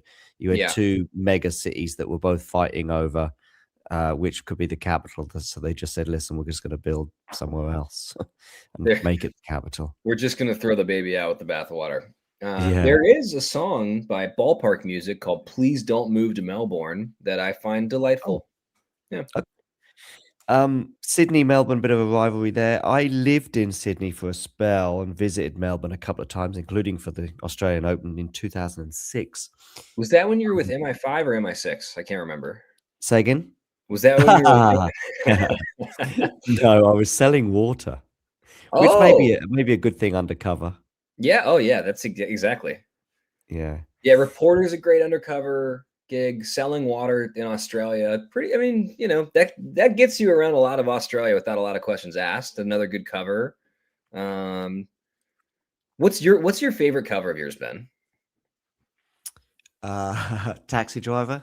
Taxi Driver. Yeah, that's a good one. That's a good one too. And I was a taxi driver in my early to mid 20s, which at the time was unusual for someone so young. It's actually now much more commonplace, you know, for Uber and taxi drivers now to be. You've all lived the many ages. lives, my friend. Go on. Yeah, a few. What was your favorite of all gigs, minus your current one, and what was your least favorite? That selling water was not really a favorite for sure.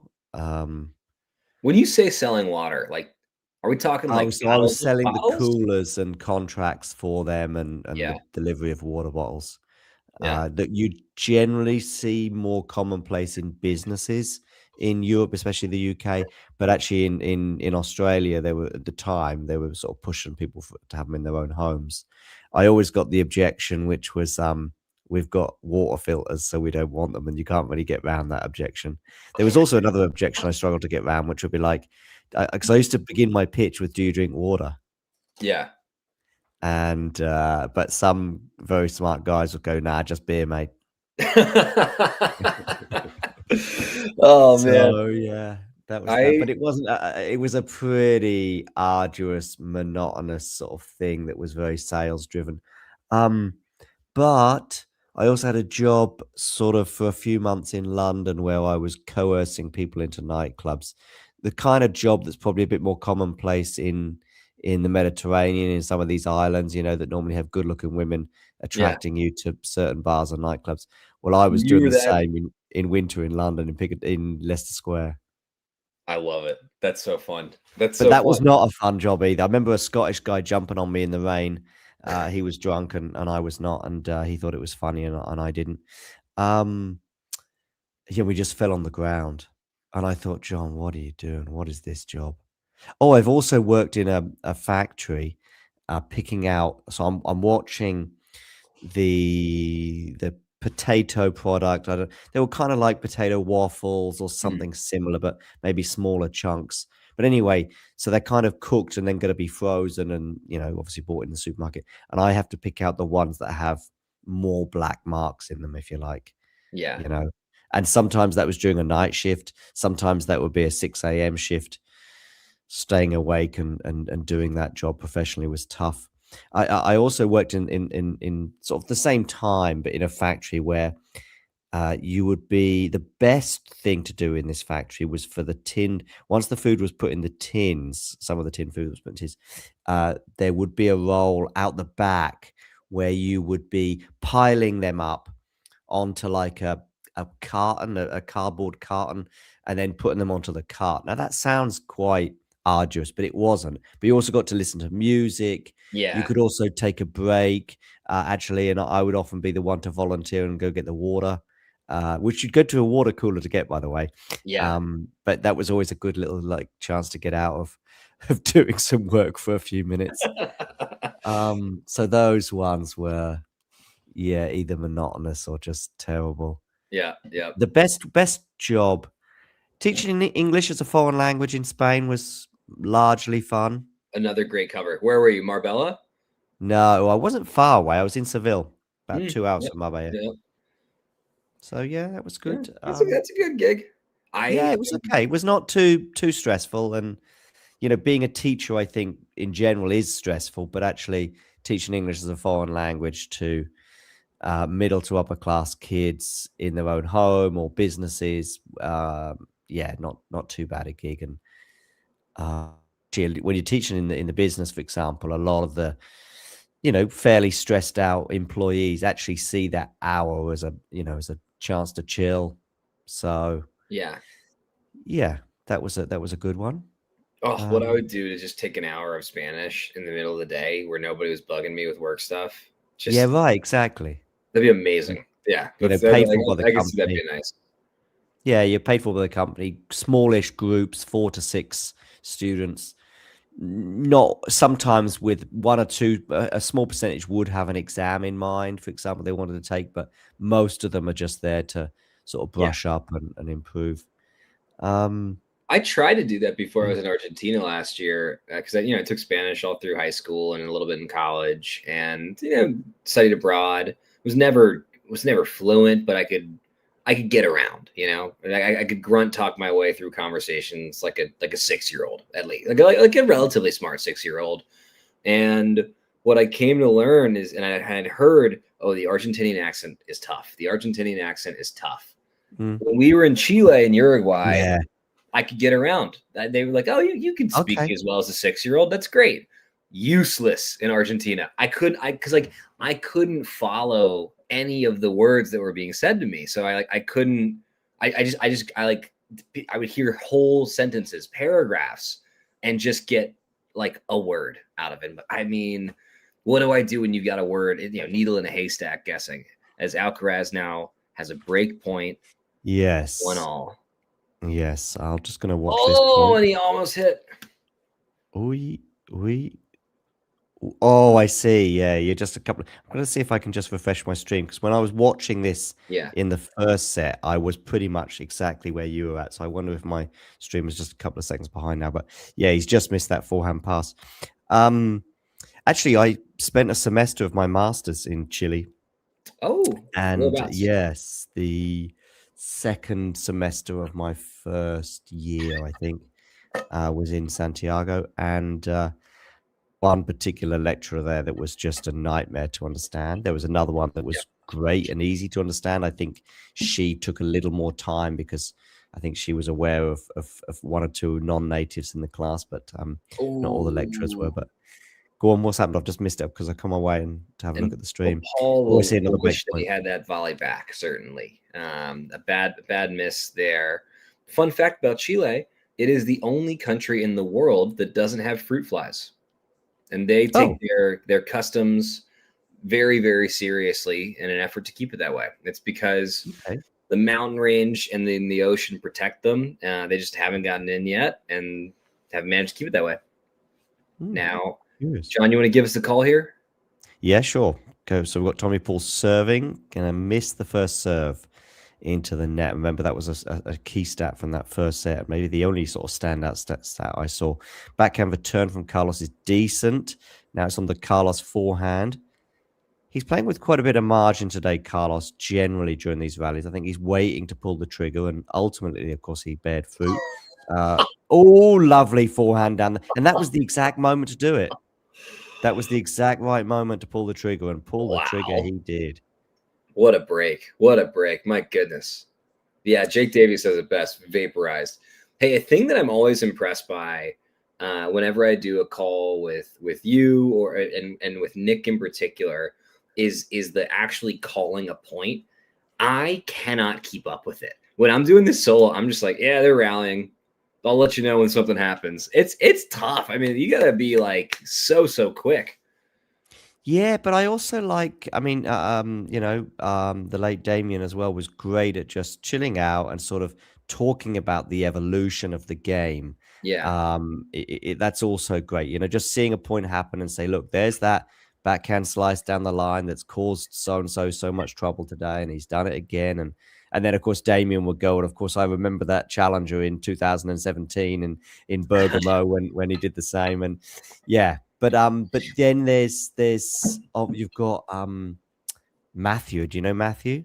Or are you familiar with him? He's he's a high octane guy. He tends to do 4 or 5 matches a year. Yeah. Normally we wheel him out for the slams. He's there and then he disappears. You won't ever. You mentioned 250 to him and he doesn't even know what it is. No, I'm kidding. I'm teasing. But yeah, we will. Normally he sort of does a deep match at a slam. I'd love to get him on sometime next week for a quarter or a semi. And he's high octane and very much telling you exactly what's going on, where the ball's flying to. Yeah. Nick can certainly do it, but it does take the energy from him. And I can do it too. I'm not an expert, far from it, and there'll be radio commentary because it's very much like radio commentary. So TV commentary is a piece of cake in comparison because you can just let everyone watch what happens and then give you 12 seconds worth and then let people watch and so on and so forth. But what you can do is make the mistake of trying to describe every shot. Well, you just can't keep up no matter how good you are. So, you can't really pick and choose which shot to skip either, because it's basically, let's say you describe the first shot and then the second, but very quickly you're going to get behind the ball. So you just skip that next shot. It doesn't matter what happens in a way. And of course, you can always refer to it at some other point. When the point's done, you might say, well, there was a forehand in the middle that was so deep that the X player couldn't deal with it, and so on and so forth. I'm sorry to jump in here, but the stat that they just showed on the screen is remarkable. That Alcaraz wins 93% of sets when he gets the early break, compared to only 77% for the rest of the tour. Okay. Yeah. He's got the early break. Yeah, so suddenly from being probably a sort of a 70% chance that he wins this set, it's now 93. And with Tommy Paul hitting forehands like that, it's probably going to be almost 100, I would have thought. Did that strike you as a frustration forehand? I mean, I think Tommy Paul's game is and I mean, that was a real slap, kind of desperation, but really more anger in that than anything, I think, as he watched. Unusual for Tommy as well, because he's normally pretty good at keeping his cool. Yeah. I will say this. I will say this, for whatever happens in this match from now on, and that's not the best. Oh, actually, it's going to work because it's going to hit the line. So there's a drop shot there from Carlos that's worked. But just regarding Tommy's level in that first set, it is good news in a way, in that he spent a lot of the second half of last year injured and out and not really showing his best tennis. I think he was not really ready for the US Open, but decided, of course, it's a major and it's in his home country, so he's going to play it. But he's back, if you like. Whatever happens for the rest of this match, I think we'll see plenty more match wins from him in the future. Nice ace down the tee, Carlos. Carlos, of course, in the last slam in New York, went all the way to the final without getting his serve broken. Here in Australia, he was broken within 15 minutes of his campaign beginning in the first round, just doing what Carlos normally does. So he's sort of back to normal. Yeah. Another thing I was thinking during that first set is that tie when Tommy was he 6? Did he have 2 set points? Maybe he's only had 1 set point, but I think he had 2. I'm not sure. No, he didn't. He had 5-4 mini break, didn't he? Yeah. And then Carlos, he was serving at 5-4. That's right. Yep. Yeah, gets the mini break. What a return that is from Carlos, by the way. Gets the mini break back. Then he breaks again, and actually Carlos is serving for it at 6-5. But Tommy then gets the break back, so we have a change of ends before Alcaraz eventually wins it. But what I was thinking is the media vultures would have been circling had Alcaraz lost today, just because a 4th round loss at a slam, with the exception of his loss to Botic in New York 18 months ago, would be exceptionally early for him, and it would be the whole Juan Carlos Ferrero narrative. Yeah. I can't believe we made it this far in the match without talking about that. So I couldn't tell if it was a joke or not, but is he seriously considering his brother to be the replacement coach? I think his brother seems to maybe will have or has already got a slightly more prominent role. Nice ace there from Tommy Paul out wide. And that's a serve I think Tommy should go for as often. Yeah, I was observing in the first, they were really both going middle heavy and body heavy, and my theory was maybe it's because they're such great movers that they view that as a less effective serve than against other players. But it does feel like they both could maybe go out wide, especially in the deuce side. Forehand down the line there from Tommy. Yeah, but just regarding his brother anyway, I don't it's a coach, but I don't really know how he can have more of a prominent role. I mean, he's his brother. I'm sure he seeks. He's exactly. I mean, how can you get promoted from brother to what, father, or I don't know what? Because he's on the team. He's a Yeah. brother. He'll have conversations with him left, right, and center. I don't know. Maybe he's going to get more advice when they're playing board games or something. I don't know. What's his brother's tennis background? Was he also a very good player or what? Well, the older brother, no, as in like the younger brother's the one who makes the every now and again you'll see some Instagram. But yeah, so it's Alvaro is the older brother who's like a more heavy set Carlos, yeah? Heavy set, yeah. Yeah, so like I'm baffled by the decision making, but also, you know what? Hey, Roger Federer won a bunch of majors without a coach, if I recall, yeah? Yeah, I mean, coaches in tennis, I think, are largely overrated. They're not. They are. I think it's great to just have someone like when you're ranked 50 to 200 in the world and you can afford to have a coach. It's just great to have a sounding board and someone to hang out with. And yeah, I've been there at the challenges, you know, and I don't really hear the advice being particularly what's the word, groundbreaking or innovative. I've watched coaching sessions and I've seen coaches look very good at being coaches, you know, arms folded, sunglasses on, maybe a baseball cap on backwards and nodding and throwing the balls nicely and looking serious and maybe every now and again a little shake of the head. So doing the whole actions, but no substance. But I also think that these people are just there for, I mean, and by the way, even the top of the game, I think Djokovic was happy to have Murray on board, just to have a mate alongside him. And yeah. So my assumption with Murray was that it's a pretty short list of people that could say to Novak Djokovic, you are not training hard enough. You are making bad choices on the tennis court, if he is, and have any kind of credibility. Murray is on the short list of people that can say that. It didn't seem to get either of them anything, but presumably he could say that and was willing to say that. With Alcaraz, I guess his brother could do the same, but so could Goran Ivanisevic, who should be coaching. Who, by the way, I'm just going to manifest this. I want Goran to join Ben Shelton's team. It doesn't have to be his head coach. It doesn't have to be a permanent thing, but he's a huge serving lefty. Makes sense. Let's get even if it's just for Wimbledon, get Goran on Ben Shelton's team.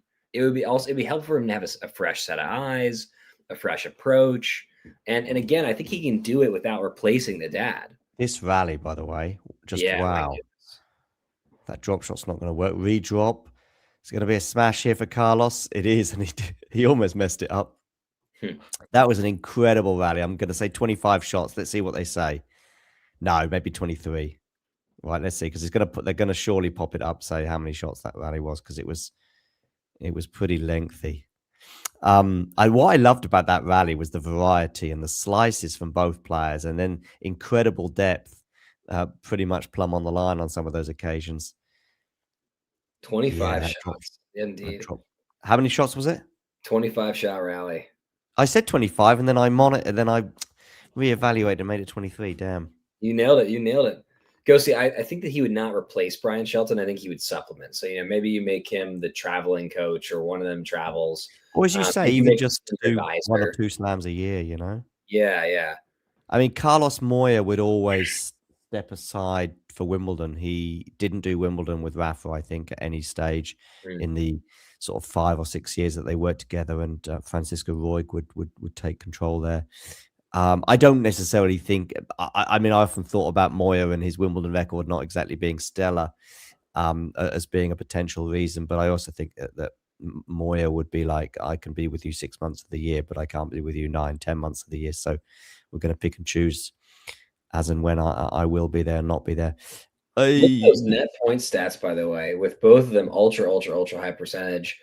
If you're Tommy Paul, it's got to be scary coming forward when Alcaraz has so many weapons, but he's got to change the dynamic. And I think getting forward a bit more would be a good way for him to do so.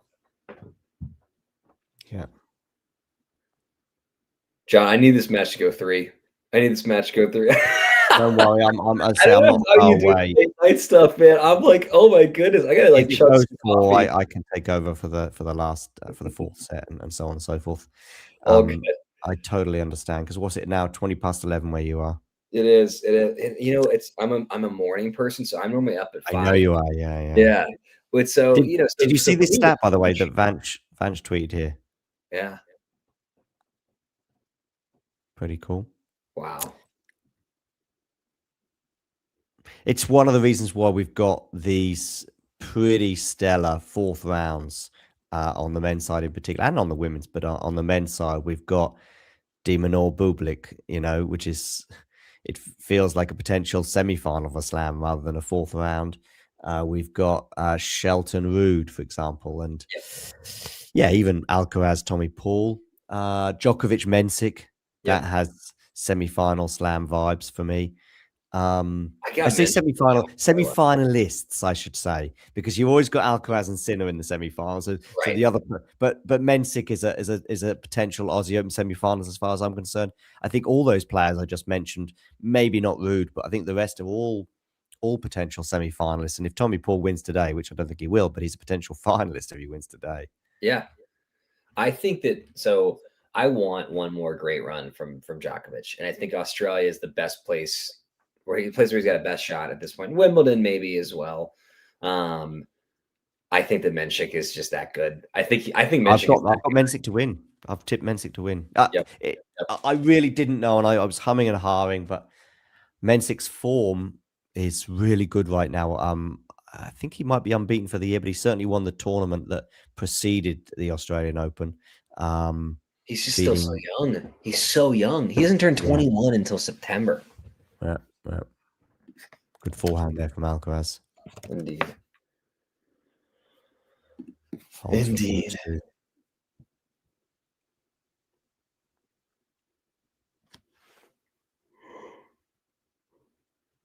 Yeah, I know you're very much a morning person. And you're bright and breezy. It's like, I know it's like 5:30 where you are in the morning, and you're like, hey, let's go. Come on. I wake up caffeinated. Yeah, I mean, so for the French and Wimbledon, it's great for me because I'm like, okay, I can call a match, first match of the day before I go to work. I guess so. If you are an early bird, because the matches start about 5, 6 in the morning. I've just bought a coffee machine, by the way. I think coffee machine is the right word. I hope I'm not what's the word, underselling it or whatever. I'm going to share it on the screen actually. Let's see it. Yeah, I'm going to share it here. In fact, there's about 6 different examples here, but that's it. Oh, that's more than just a coffee machine. Yeah, that's like exactly. Coffee machine doesn't do it justice. I think it's a bit of work, but hopefully not too much. I haven't set it up yet. It's still in the box. It only arrived like 3 or 4 days ago, and I'm not home right now. So yeah, but you got to buy the beans and do a little bit, and yeah. Where in the wide world are you if you're not home? Are you on the road? No, I'm not on the road. I'm just in Cologne, about half an hour from where I live in Bonn. But I've gone. By the way, can you see we've got, I think, 2 or 3 different colors here on the screen? I don't know if you can see those different colors. We've got silver basically is the dominant one in terms of these examples. I can see a yellow one in the middle, but I think that might be a different model. There's a black one and a blue one. Do you know which color I went for? I'm gonna go. I think that you went with the black one. I did, yeah. I would have been tempted by the blue one, but I can't remember if the blue one was currently unavailable or it was like another €100 for the blue one, which I thought I'm not that bothered by the color. But yeah, I went the black one. Yeah, the black one's easier to make fit with the general decor of a kitchen. Exactly. Yeah, exactly. So I've gone for this one here. Yeah. Tommy Paul chugging along here. Great serve there to make it 4-3. Alcaraz serving, trying to cruise along here so he can get me to bed. As much as I'm special machine maybe.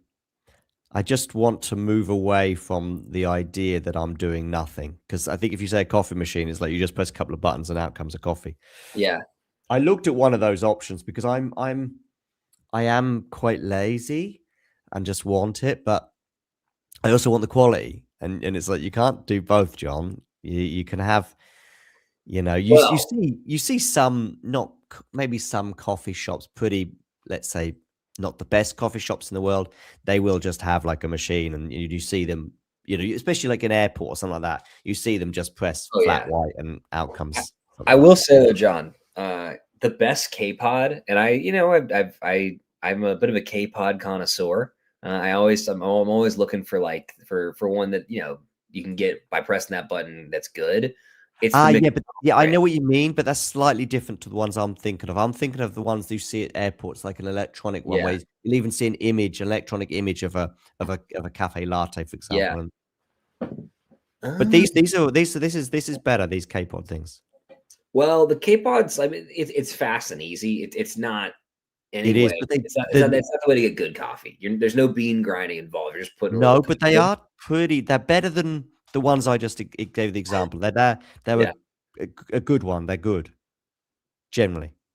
I found the McDonald's brand of K-pod. It's very good. It's so much better than the Starbucks one. So much better. Okay.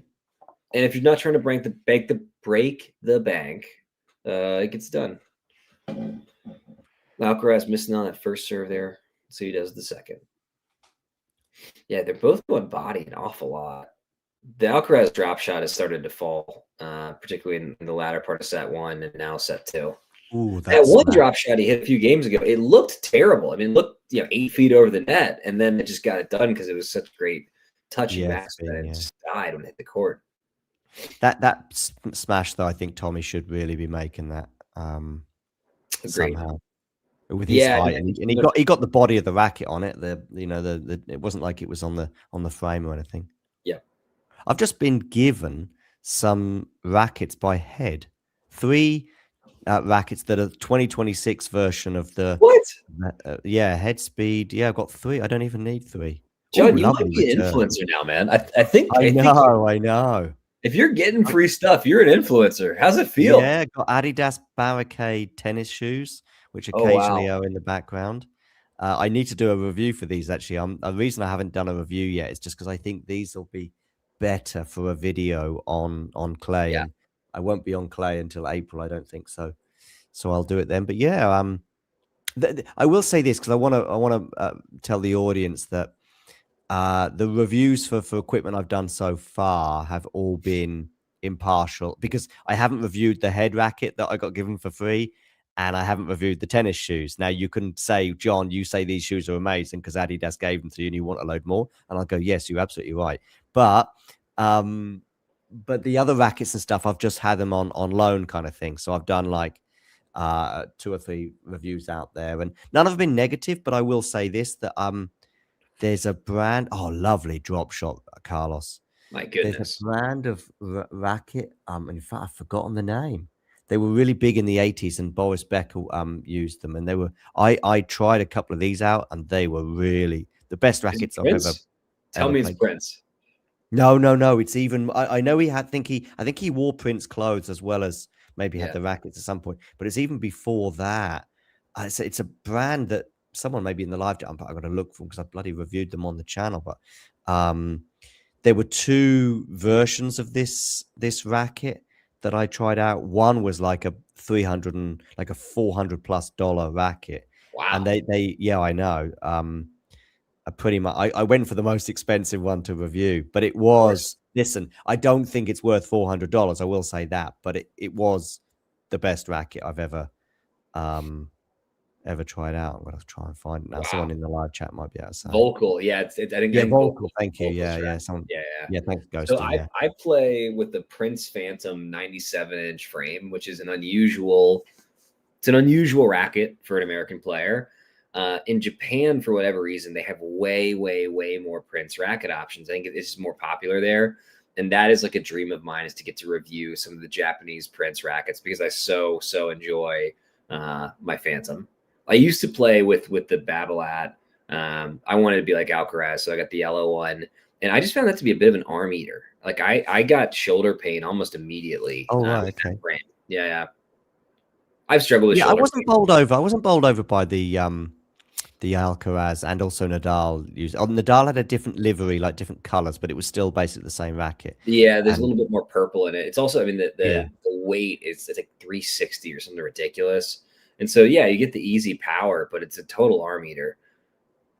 Yeah, I just wasn't bowled over by it. I tried it out a couple of weeks ago, and hopefully there'll be a video at some point coming out when I get a spare moment. Yeah, but I have generally used over the last sort of 3 or 4 years the Pure Strike from Babolat and been pretty happy with that. But They've got a I will 98 say this, frame, I was pretty happy with it. And then I tried this Volcal and I was like, wow, this I like this bad boy. Okay.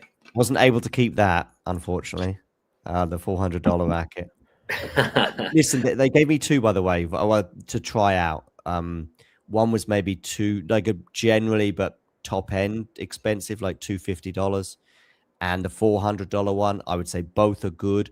Was the $150 more worth it? No, it wouldn't have been. You're looking at 1 or 2%, but I also have to say that it was the best racket I ever had. It was just if money was no object, it's worth it. Yeah, exactly. Money is an object, and we all live in the world, and so get the 250 one. You'll be fine. Yeah, exactly. Technofiber is a great racket. So I for whatever reason just cannot bring myself to play. I think it looks so uncool. But every time I've hit with them, I'm like, oh wow, they make a great racket over at Technofiber. Nice volley there from Tommy Paul. I tell you, is a brand of clothing that and again, they've not paid me to do, but by the way, please do pay me to say these things. Sure.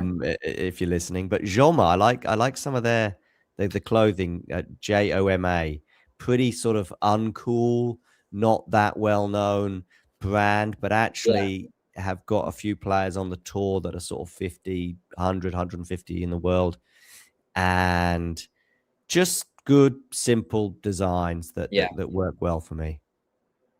I mean, I got to tell you, the On shirts, they look so silly because they're all clingy. But on a hot day, I've yet to find anything better than On. Okay. Their long sleeves are very good as well as the short sleeves.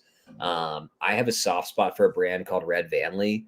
That's what I overwhelmingly go with for my shirts. And then there's one called Bird Dogs that I like for the shorts. They get the boxers built in, and they're all a nice wicking material. Hey, did you see the Opelka clothing brand deal? What's he got? What's his deal? I forget the name of it, but it's like a fashion house. And so each pair of shorts goes for like $600. The jacket he was wearing on court is like a $1,300 jacket. And I didn't know that was available to players who were not like that good relative to the top players. I think we might see a little bit more of that though in the future. So just looking at the schedule, I'm going to share a bigger screen now because there's 1 or 2 questions about it. If Krunic and Danilina seal the tiebreak, that will then mean that Goff and Mukova will be taking the court shortly, which I think is a really tasty 4th round match. And as for Medvedev Tien, they are set to follow that match. So if I was to guess from now, Medvedev Tien will probably be taking the court in approximately 2 to 3 hours. A lot will be decided, though, depending on how this doubles tiebreak goes.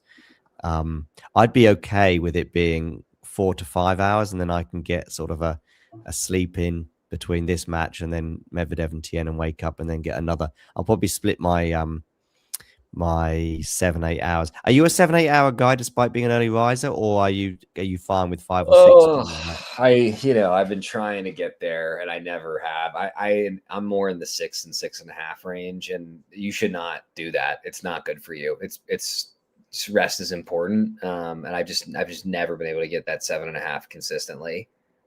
Ooh, big backhand there. Good get from Alcaraz. Double good get from Alcaraz. Not a triple good get from Alcaraz. Yeah. 30-15 Alcaraz, 2 points away from the set. My goodness, Riley Opelka.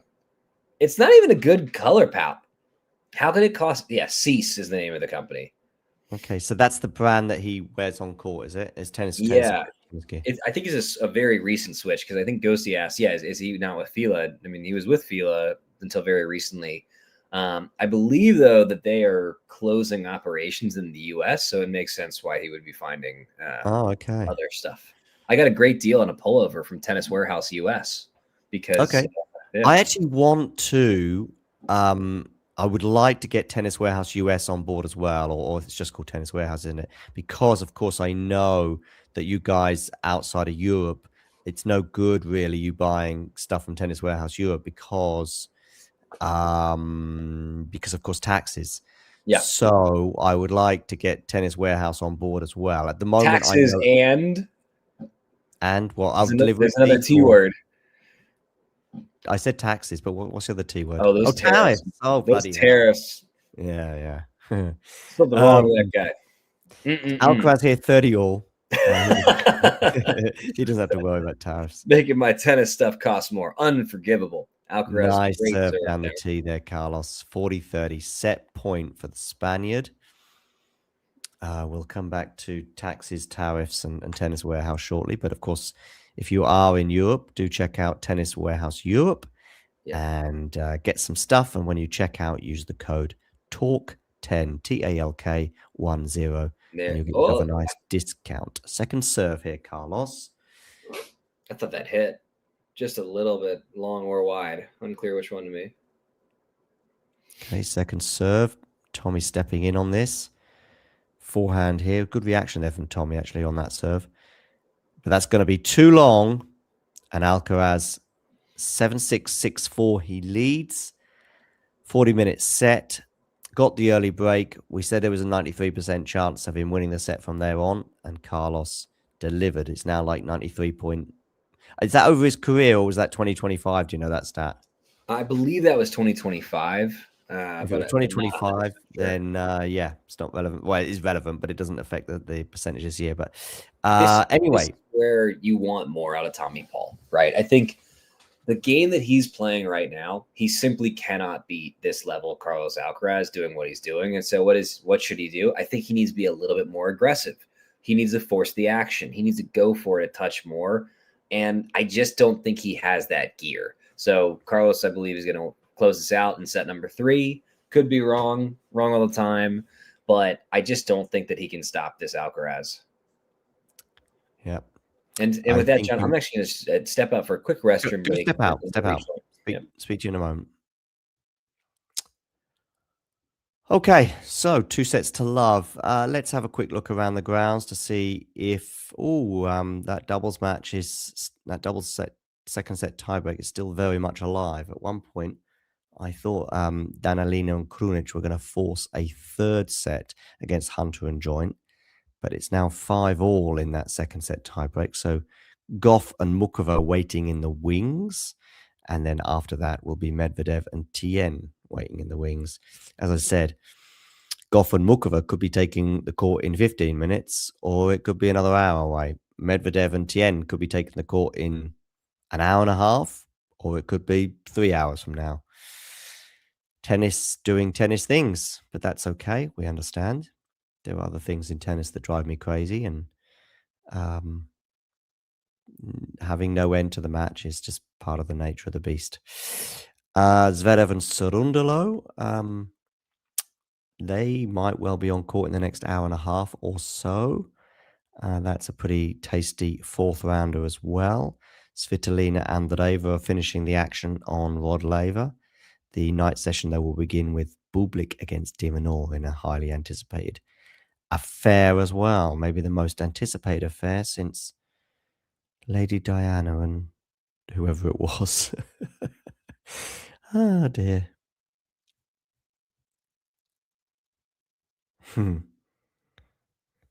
Yeah, indeed. Let's have a quick look on Twitter to see how people are reacting to this match, but maybe any other tennis that's been occurring today.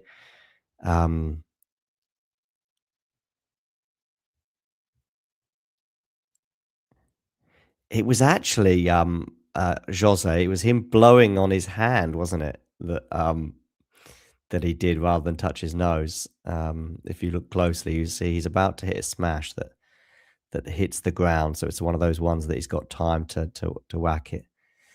Yeah, James Hewitt, by the way, James Hewitt, I think his name was. Yeah, I think he blew on his hand. It was quite funny that he did that, and he laughed about it himself. I don't know if Tommy Paul saw the funny side of it, but yeah. Okay, the third set has got underway.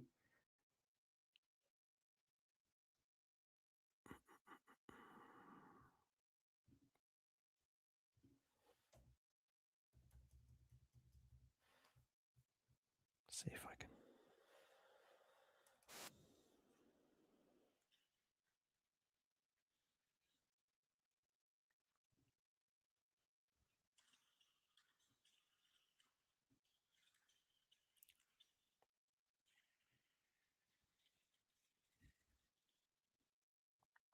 Okay, so Paul serving here, 15-30. Oh, missed that first serve by some distance.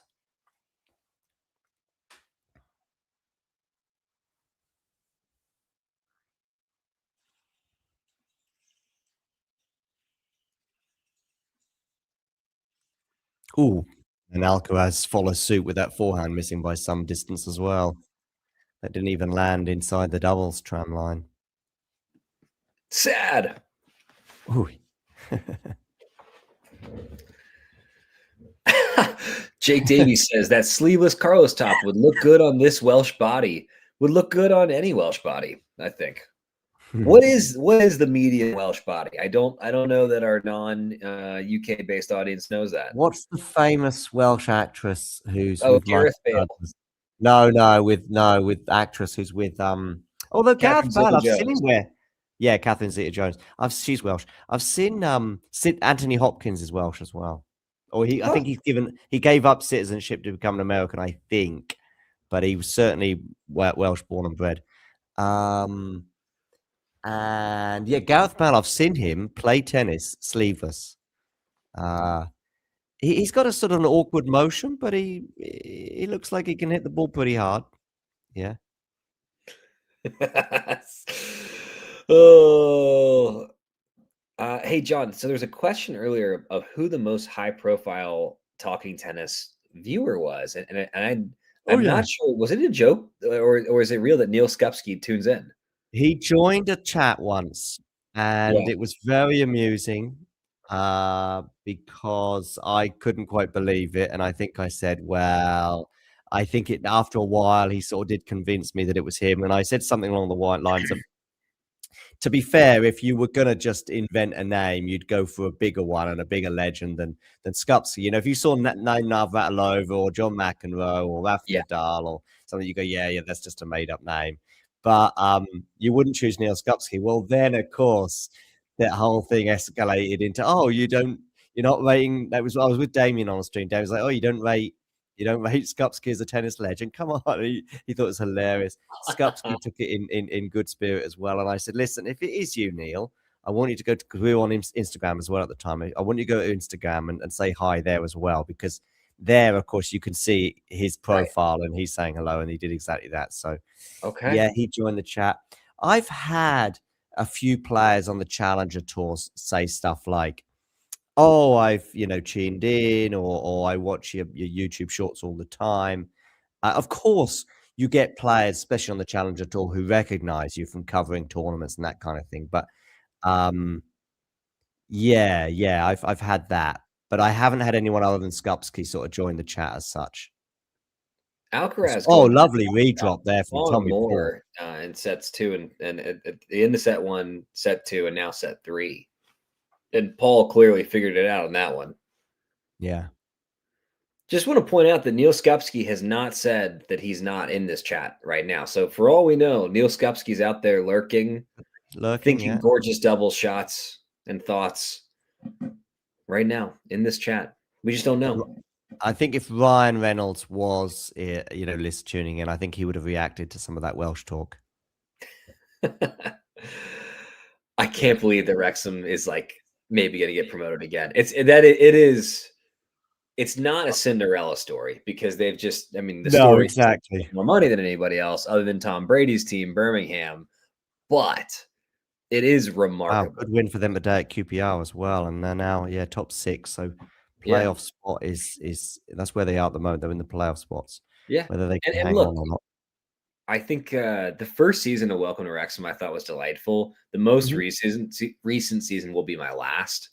There was an episode where they're like, they call us Disney U. That's so like lame and unreasonable. Why could anybody say that? Ugh. And it's like, well, now that you guys are like at the level, like Hulu and Disney are pushing them so aggressively. Yeah.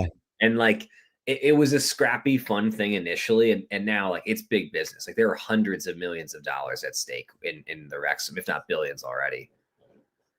Yeah, Wrexham, I think, like Cadiz, kind of a championship caliber team historically. Okay, Alcaraz looking comfortable on serve here. Yeah. The Wrexham thing is as you say, it's not quite got the romance because of the amount of money that's been, I think they had when they were in like the 4th tier, they had like, I don't know if it was Spotify or some big, maybe TikTok, one big name in it. Yeah, was it who was sponsoring them? And you're going, wow, that that's wild. Yeah, but on the flip side, at least what I know, and of course I've been sold through the documentary, but it does seem to be genuine, is that they have at least bought into the culture of it all, and they go to games, they talk to the media, yep, they buy into the local community and this kind of thing. So yeah, exactly. So there's a lot of clubs that are not happy with things when they have foreign investors, if you like, but as far as I'm aware, they are very happy with things because it is real. It is still real. It's hard because every level they get promoted means that beloved players that help get them there are gone. And now those players are going to get all kinds of opportunities because they're going to get more spotlight. When you're part of a team that gets promoted, that is a good thing for everybody involved. But there's so many fresh faces every season that I think it's tough to really build that connection. Is it going to land? Nope. Just a bit long there. Good moving for Alcaraz, though, nonetheless. He's getting this done in straights, I think. Please. No, you're fine. You zoom off at the end of this set, but I'm also quite keen for it because I think I'll, more than a power nap, I'll have a decent nap, hopefully, between this one and Medvedev Tien, and then. Well, what time is Medvedev? They're not going straight into Medvedev Tien? No, so I can give you a little update. We're going to have Goff. Medvedev and Tien is on a different court. So on, I think, Margaret Court Arena. Margaret Court Arena. You've got just about to take the court very shortly will be Coco Gauff against Karolina Muchova. And then Medvedev Tien follows that. So I think it's going to be really difficult for you. I always get so ambitious. I'm like, I'll just set an alarm. I'll just set an alarm and I'll just not get enough sleep that night and I'll do it. And then like as it gets closer, I'm like, oh my God, like what did I can't believe I said yes. Whereas again, the French and Wimbledon, I'm like, wish they would start over there. Those late sleeping Europeans not seizing the day. What's going on? Hey, there's a couple of European fellas that absolutely own my Twitter timeline. I'm back on Twitter for a couple of days just with stuff happening here. Do you know the duo that formed Mind Enterprises? Oh, brother, I'll send you. Definitely do, yeah. Maybe I know their names or maybe their profiles. Basically, it's just these two Italian guys that live in the Canary Islands, and they make like daytime disco music, and they just dress in like vintage Sergio Tacchini, and all they do is smoke cigs and drink Campari, and like it's become this like massive thing in the US where everyone's like, this is what a day in the life of Europeans looks like. And obviously that is not the case, but we romanticize the European lifestyle through these two guys wearing short shorts, smoking cigs, drinking Campari, and making disco. Stock Dog, yeah? Is that the name of the account, Stock Dog? For that particular tweet, I believe, yes. It was sent out by Stock Dog, yeah. All right, they got another follower. They only follow one person. I always find these accounts that are very amusing when they follow just one person. Let's see who the one. I'll send you the account of the fellas themselves as well, and perhaps maybe we can even get this on screen to show what these artists, and I use that word intentionally, look like. There's anytime people are wearing vintage Sergio Tacchini, I want to see it. As Alcaraz now has another break point opportunity. Gosh, Paul's not even playing badly. He's spraying it a little too much, but the first serve's ticked up. Alcaraz is just that good right now. He has no business losing a set to anybody who's not Yannick Sinner or a total serve bot who gets lucky. Yeah, I mean, Mensik. In a year or two, maybe. Ooh, bad miss there from Alcaraz. Ghosty, I think you're being funny. Yes. If not, heck of a clothing company. McEnroe won most of his majors wearing Sergio Tacchini. How do you say that, John? Yeah, and I think it's Sergio Tacchini, I think, but we should have Mario on board to let us know. But I think it's Tacchini, yeah. Tacchini.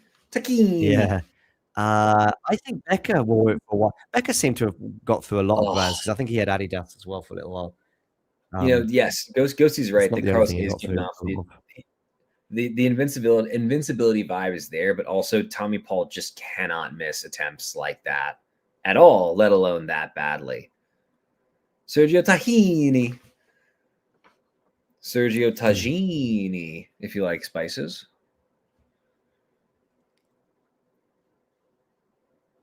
Italian names are the most fun to say. And Alcaraz. My internet's just frozen. John, I think you're frozen there. Has Alcaraz got the break? It is deuce on my screen at the moment. John, we're having some small Wi-Fi problems there. Gang, it might just be us. Spazzieri. Yeah, Italian names are a blast. Berrettini. What's my take on the young Americans? Hey, let's not forget the Lerner Tien is still young. 20, can't even drink until December.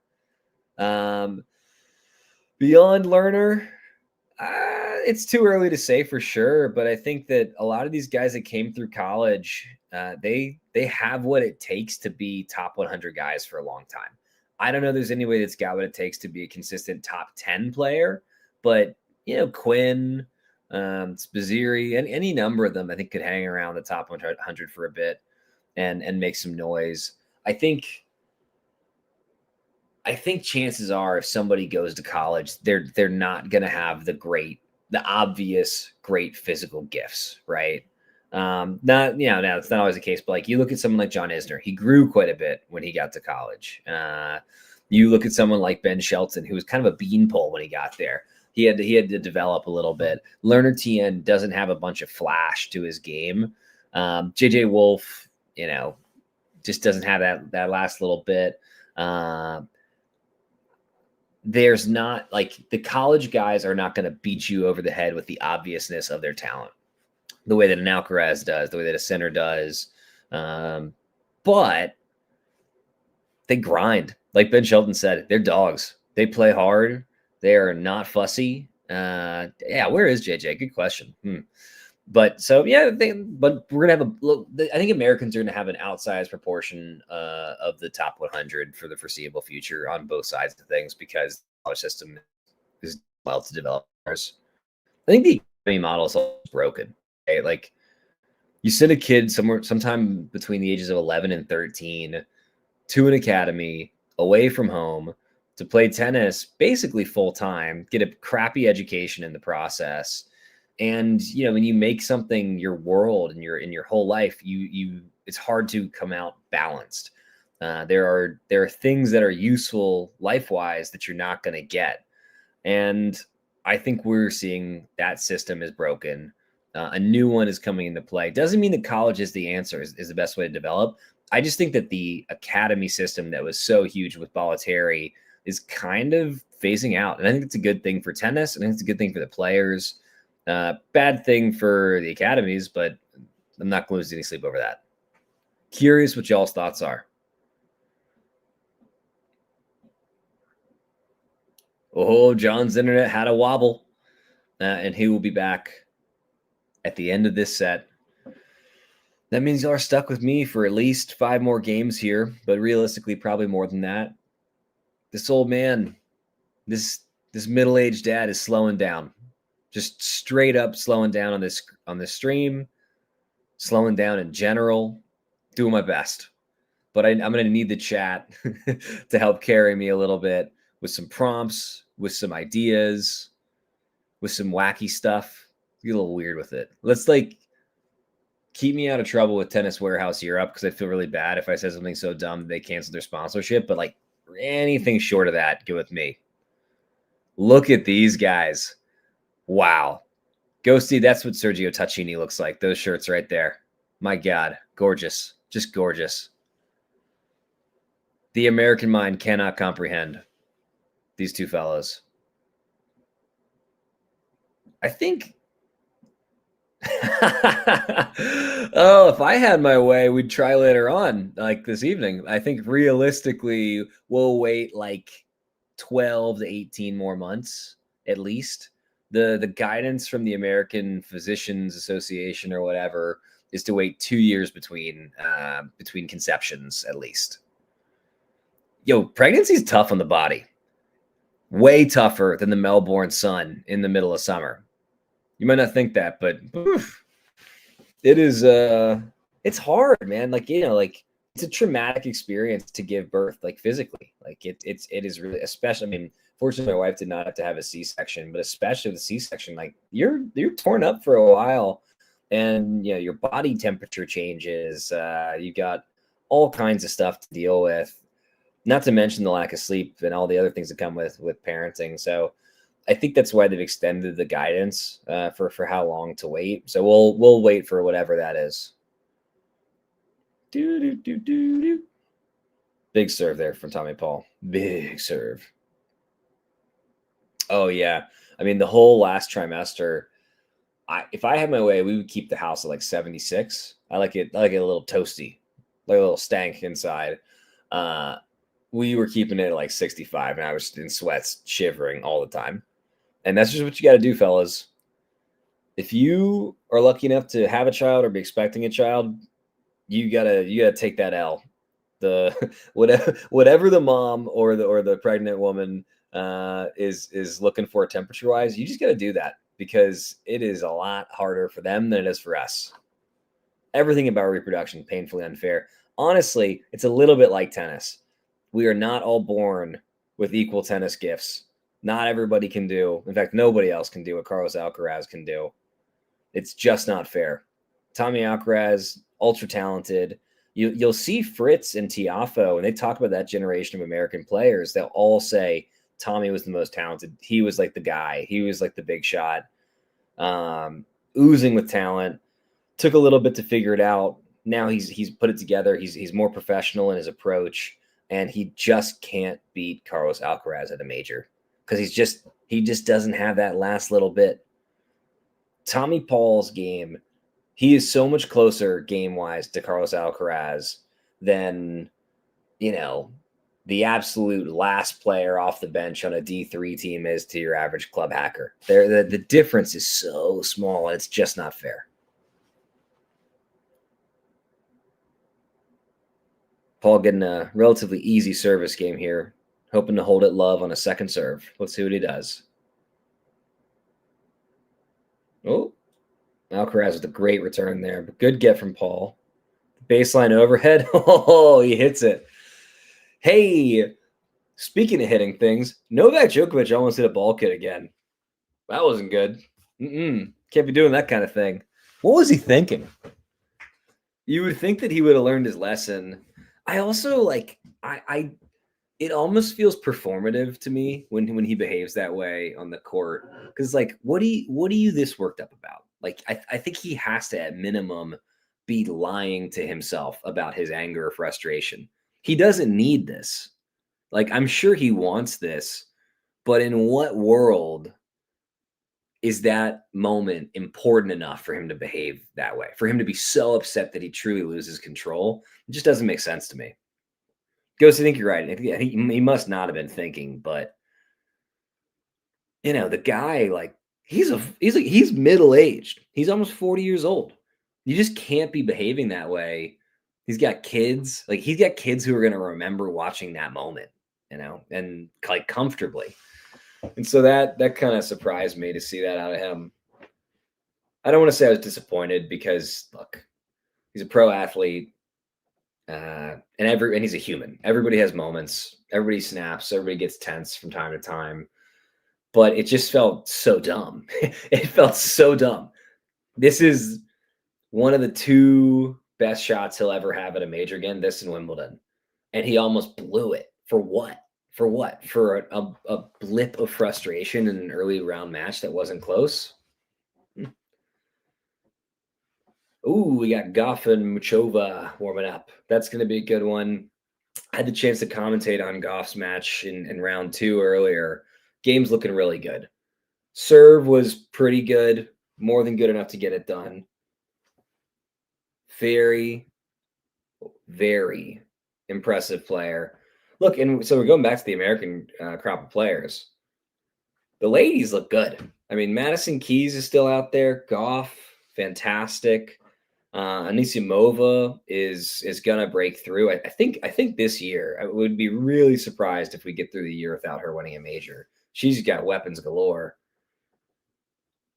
I did see a journalist try to start a minor controversy with her. Same deal with Shelton. It's tough. It's tough. It's a weird time in this country. I empathize with the players that are just trying to focus on winning tennis matches, though. Melbourne's a long way from Minnesota. Tommy Paul spraying another forehand. Yeah, he's missing too much. He seems to have sorted out that first serve percentage. Great. He's moving pretty well. He just is not making it enough. And Alcaraz is hitting too many winners. So the winner to error ratio is not going to get it done. Oh, conflict. Basically, it goes to a journalist asked Anisimova, are you proud to, like with everything going on, are you proud to be representing the U.S.? And she was like, I'm just playing tennis, Don't take my word for it. Take a look at the clip. Draw your own conclusions and opinions. As we're at 15-all, Alcaraz serving at 2-3. Tommy Paul hat is so funny. I don't know how he gets the sweat stains the way that he does. I don't know if he just dries fast during the match or what, but it is a funny sweat stain pattern. Yeah, look at this rally. My goodness. I don't know how anybody can keep up with that. Alcaraz overwhelmed Paul there, up 30-15. I think, Ghost, it's a good question. I didn't catch if they asked Pegula or Coco. Would be very interested to see what the other players would say and how they would address it. I think it was just Anisimova, and I think it's in part because she, child of immigrants, unique insight and window into some of the non-tennis things happening in the U.S. Yeah, Salty Cap, that's another thing that is very much a part of the Coastal Carolina culture. His culture, not a costume. He really is just like a Coastal Carolinas guy, even to the Salty Cap. God, Alcaraz just looks so strong. He looks so strong. Even on the points he loses, he looks so strong. Massive serve there.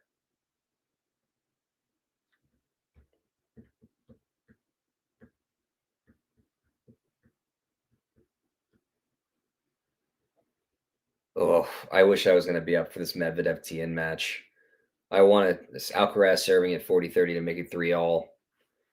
I got to tell you guys, anyone who's going to be up and able to watch that, I think you're in store for a good one. I think the level for this match has been pretty darn solid.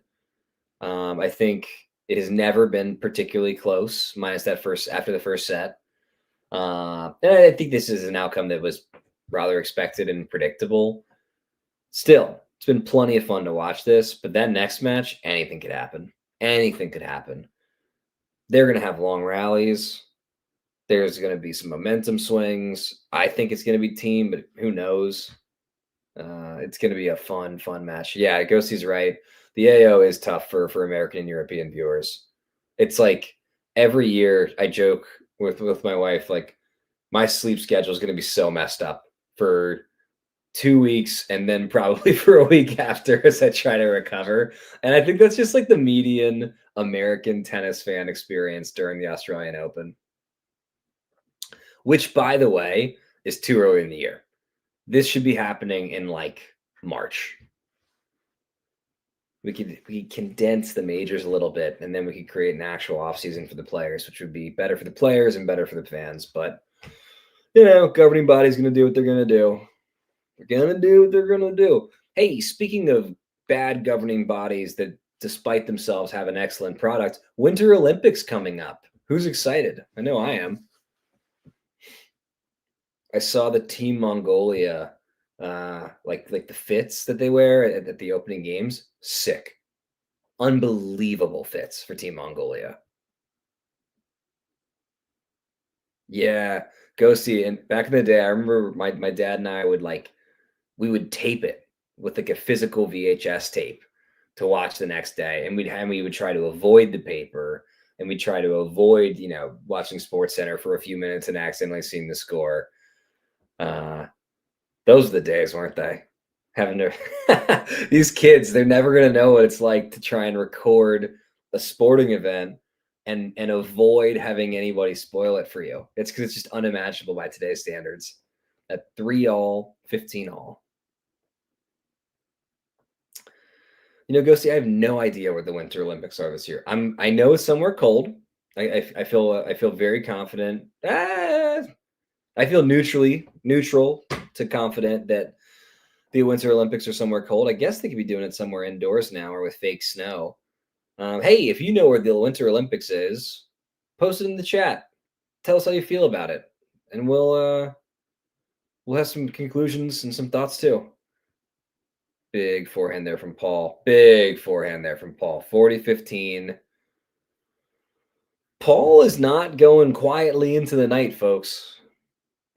Got to give credit. He is battling out there. He's doing everything he can. He's playing a little bit more aggressively. See, getting into the net was one of the things that we talked about, potentially him needing to do to be a little bit more competitive, and he is getting forward a touch more. Oh my God, the Winter Olympics in San Diego would be hilarious. 40-15. And just Ghosty, to your question, one quick update. We are currently being hit by that storm. It's like the amount of ice that we're supposed to get. It's an expectation that we lose power, and it's really more of a when, not an if. I'm hoping to lose power sometime on Sunday, late Sunday night, early Monday morning. And I'd love to not get power back until like Wednesday and just say, oh, I work remotely. I can't work. I don't have power. I would love a couple days just being cold, hanging out with a baby, hanging out with Dr. Cunningham, just bundled up. We've got a bunch of TV shows preloaded on the on the iPad. We're ready to roll. We got our water. We got our snacks. We're ready to go.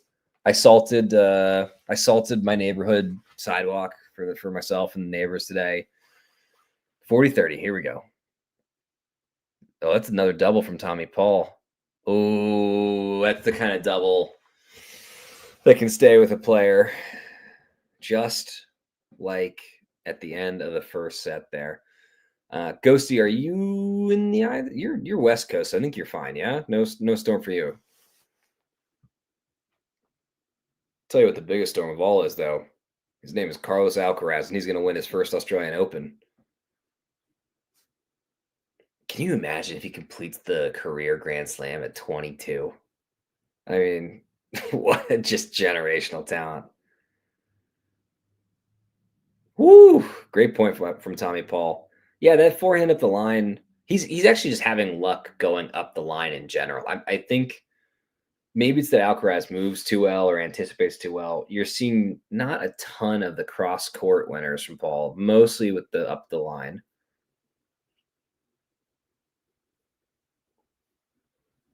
It's another second serve from Paul. Yeah, his serve, which looks so promising to start the match, has let him down a couple times since. Bad return there. Absolutely. Look, Carlos Alcaraz is the best player in the world, but that was a weak attempt on a second serve. And he looks even a little annoyed at himself there, and perhaps rightfully so. Gang, we could be 3 games away from bed. We could be 3 hours away from bed. And that's tennis. That's the beauty of tennis. It is a nightmare for scheduling purposes. But that's tennis. All right.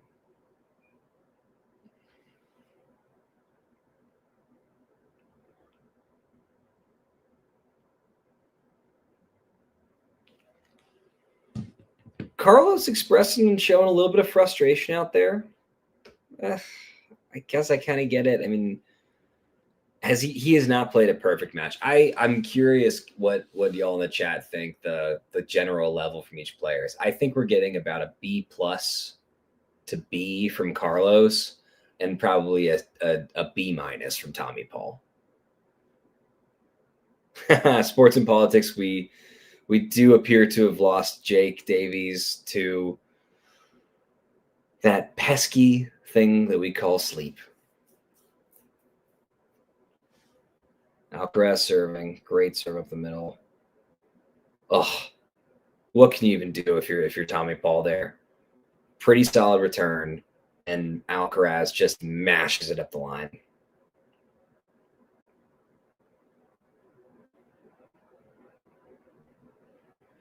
Yeah, it's not the most thrilling play. There have been thrilling points.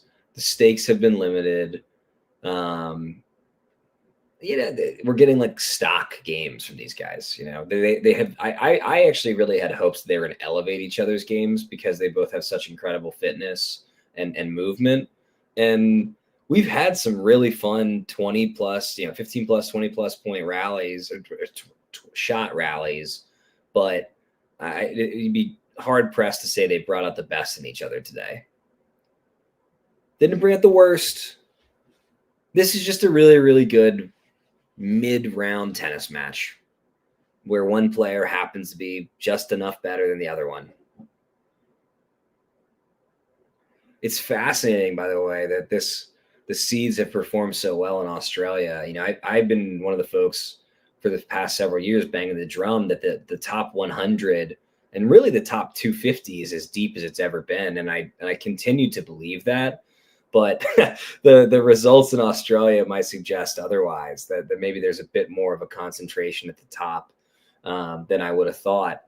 And, there's other places in our society where there's more of a concentration at the top than one might think, particularly the way that wealth is distributed globally. And we should do something about that. And we should all be angrier about it as Alcaraz serves at 40 love.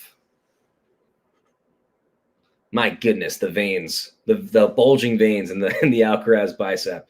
He is not like you and me, as he has an easy volley there. Fired up a little bit. Alcaraz, 2 games away from going home. Tying his shoe.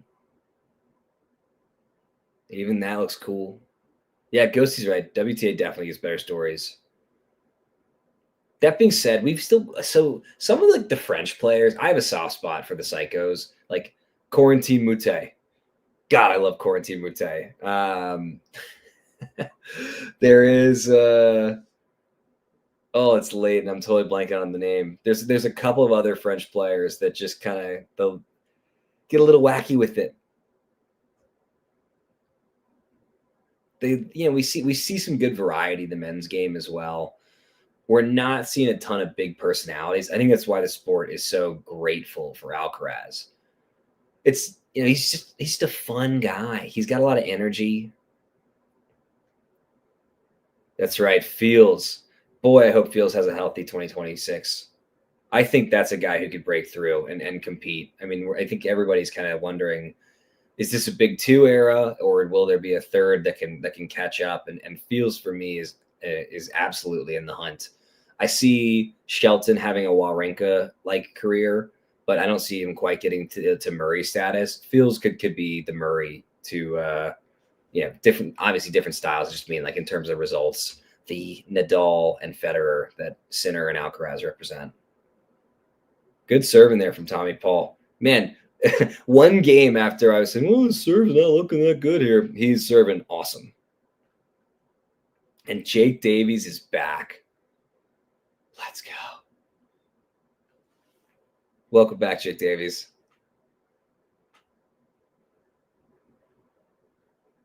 Hey, can anybody explain what 6'7" means to me? Still, now that I'm a dad, I feel like I need to know this stuff, and I just don't. Great backhand exchange here. Oh, now Paul takes it cross court. Look at the coverage there, but not quite enough from Alcaraz. Paul holds at love to go up 5-4. Okay. Goff up to a fast start, about to be up 3-love in all likelihood against Muchova.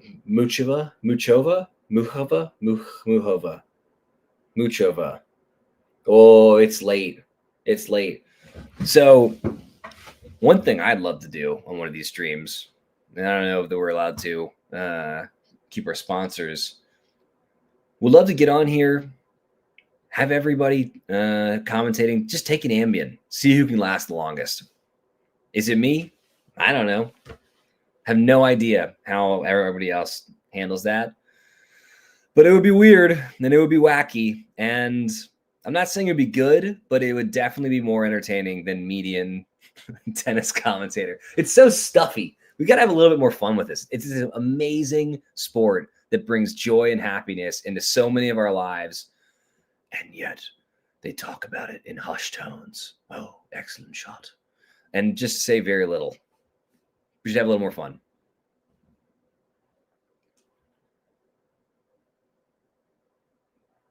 Jake Davies. That sleeping pattern's wild, man. Whew. Impressive. Impressive.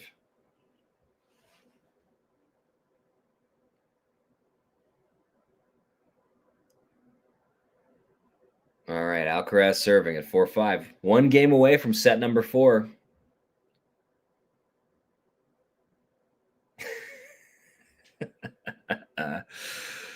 Ghosty, I think that we would not do that silly idea of mine during a snowstorm, but that would be something. Alcaraz up 15-love. Yeah, he does just have this air of invincibility about him right now. The early round mishaps that I don't want to say plagued his career, but he every now and then fell victim to. It just feels like those days have come to an end. Famous last words, but it feels like he's entered the stage of his career where he now is going to beat the people he's supposed to beat every time. And the only person he's not supposed to beat every time is Jannik Sinner. Ooh, that hit.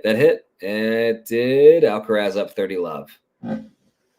Oh, and at -W3D is posting some annoying word I can't say in the chat. Thanks, man. That's sick. Get out of here. Get him out of here. Get him out of here. Thank you, producer John. Your bouncer instincts taking over from IRL to the internet. Alcaraz serving at 30-love. Trying to get to 5-all. Pretty poor attempt on that return there from Tommy Paul. 40-love.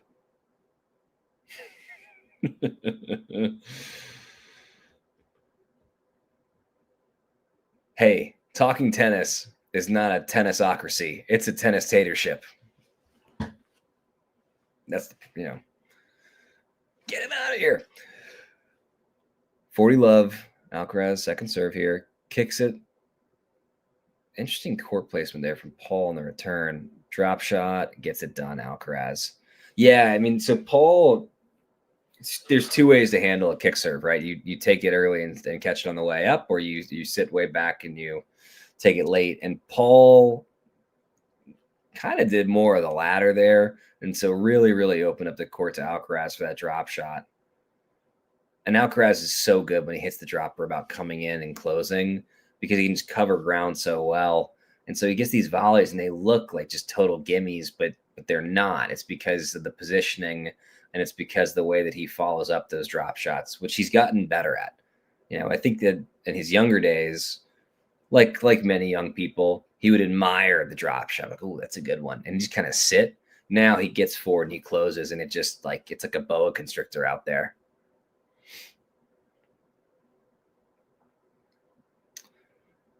If we're talking how we return, oh, what a return from Alcaraz. Wow. Sometimes you see stuff and all you can do is just shake your head and say, wow. Got nothing else to add other than wow.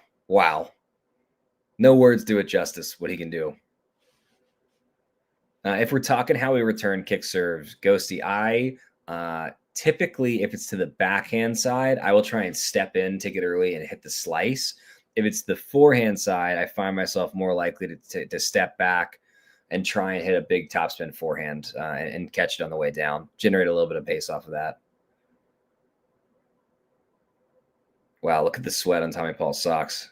It's a toasty day out there. So in tennis, like in basketball, they say that good shooters in basketball, good players in tennis, they miss long and short, not wide. Alcaraz just missed wide there. Now, he's obviously a good player.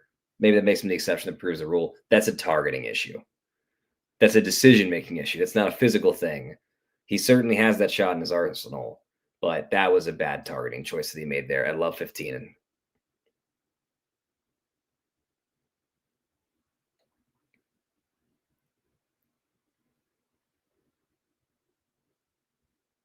gosh, they are mashing the ball. It seems like they've added a little bit extra pace here to the ball in set 3. Yep, and Alcaraz gets it after moving Paul all around the court. Just a relentless competitor. My goodness. Woo! That's a hot ball.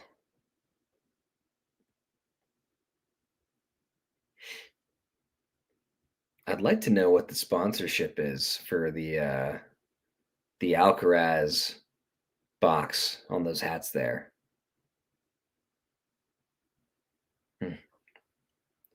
15:30. Alcaraz 2 points away from serving for the match.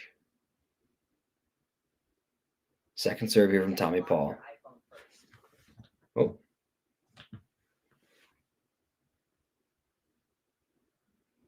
Yeah, Paul flattening it out a touch there, but sailed long. Alcaraz now has 2 break points. Yeah, Ghosty's exactly right. Like Paul is doing all of the things he's supposed to do. He's actually made some interesting adjustments over the course of the match. What can you do? We are all given different gifts, and the gap, I just don't think that Tommy Paul can close it ever between him and Carlos Alcaraz. 15:40. Here we go. Paul to serve. To the forehand side. Oh, let there? Paul looks surprised.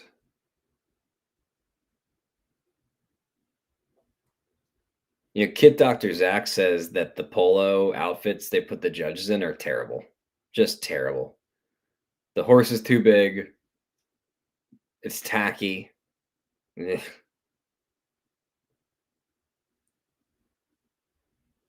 Good things must come to an end. Polo brand is weak right now. Paul tries to take it out wide. I don't think he did quite enough this match. Misses, and now Alcaraz steps way back for his return. And I see the why. Yep. Oh, that's tough. Neck cord. Cost Tommy Paul. Alcaraz will now be serving for the match.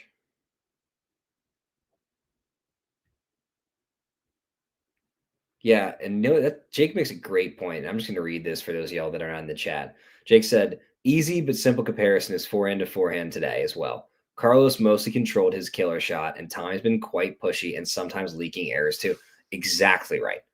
And Tommy Paul cannot afford to miss without being forced to miss against Carlos Alcaraz.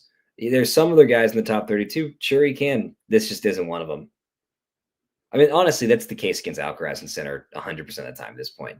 The gap between 2 and 3 to me is bigger than the gap between 3 and, I don't know, 65.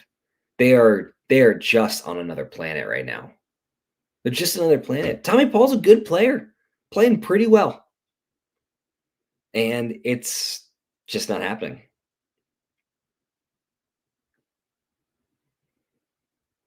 All right. Let's see if Alcaraz closed this out as Goff up 5-0. Looking for a bagel or a breadstick. I mean, I thought she was playing well in the match that I watched. I don't think I realized she was playing that well. Oh, if Carlos wasn't there, well, one, viewership would tank. But two, I think, I mean, Sinner would win the calendar slam. Like not for sure, but like I'd want to bet on that, and I don't bet.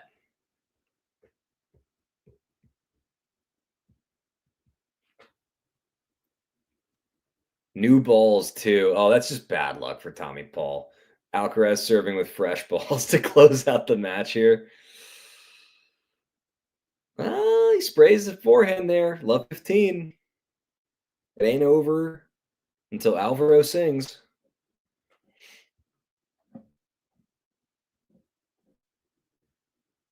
Love 15. Alcaraz serving. Here we go. Goes up the middle to Paul's forehand. Unreturnable. What, 204 kilometers per hour? Yeah, that's big. That's big.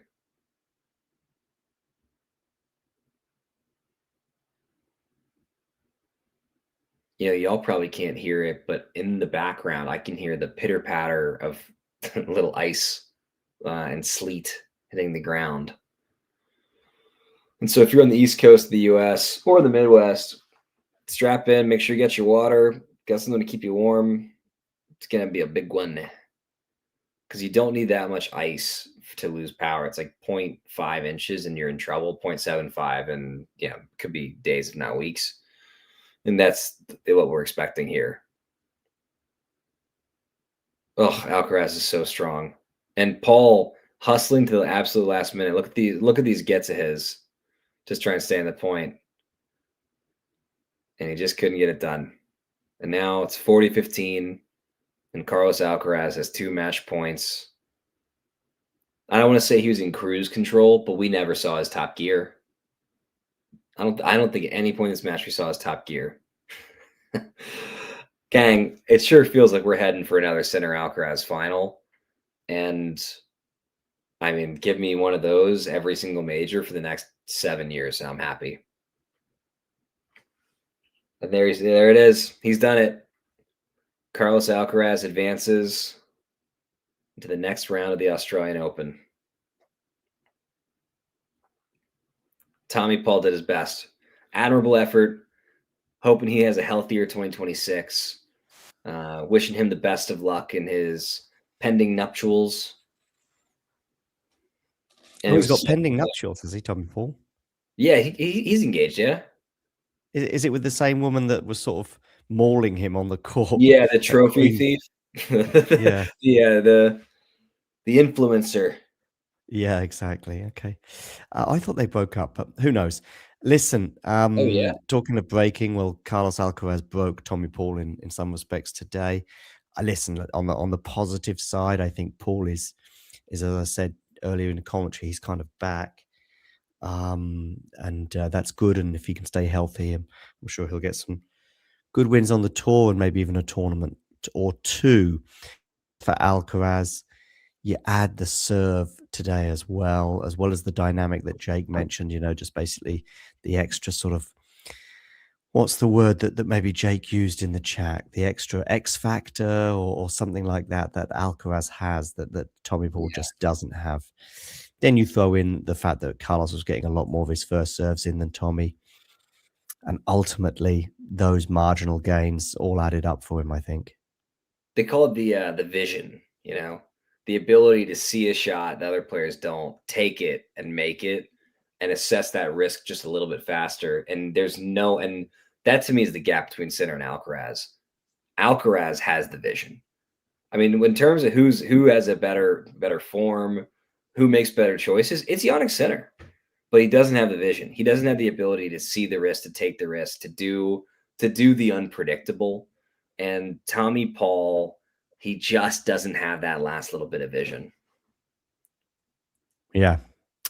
Well, Alcaraz certainly has it, and he's through to the next round. So after this 7-6, 6-4, 7-5 win, I think it's time for you to hit the hay, as we would say. Do you know that expression, Zach? You betcha. You betcha. Yeah, it's time for you to hit the hay. I may hit the hay temporarily, but the way Coco Gauff is going about her match against Mukova, it might not be for very long because Lerna Tien and Daniel Medvedev will be taking the court. Well, when I wake up in 6 hours, it might still be going. So who knows? If there's a fifth set, maybe I'll pop back in. Yeah, right. Hey, okay, John, yeah, listen, you're more than welcome to back. For letting me do this. No, thank you, and we'll speak to you soon. Thanks everyone for joining. You're the best. Thanks for keeping it fun and keeping me company, and for a fun match on and off the court. And you know the drill. If you enjoyed this video, make sure you hit that like button. Don't forget to subscribe and click that notification bell so you don't miss out on all things tennis.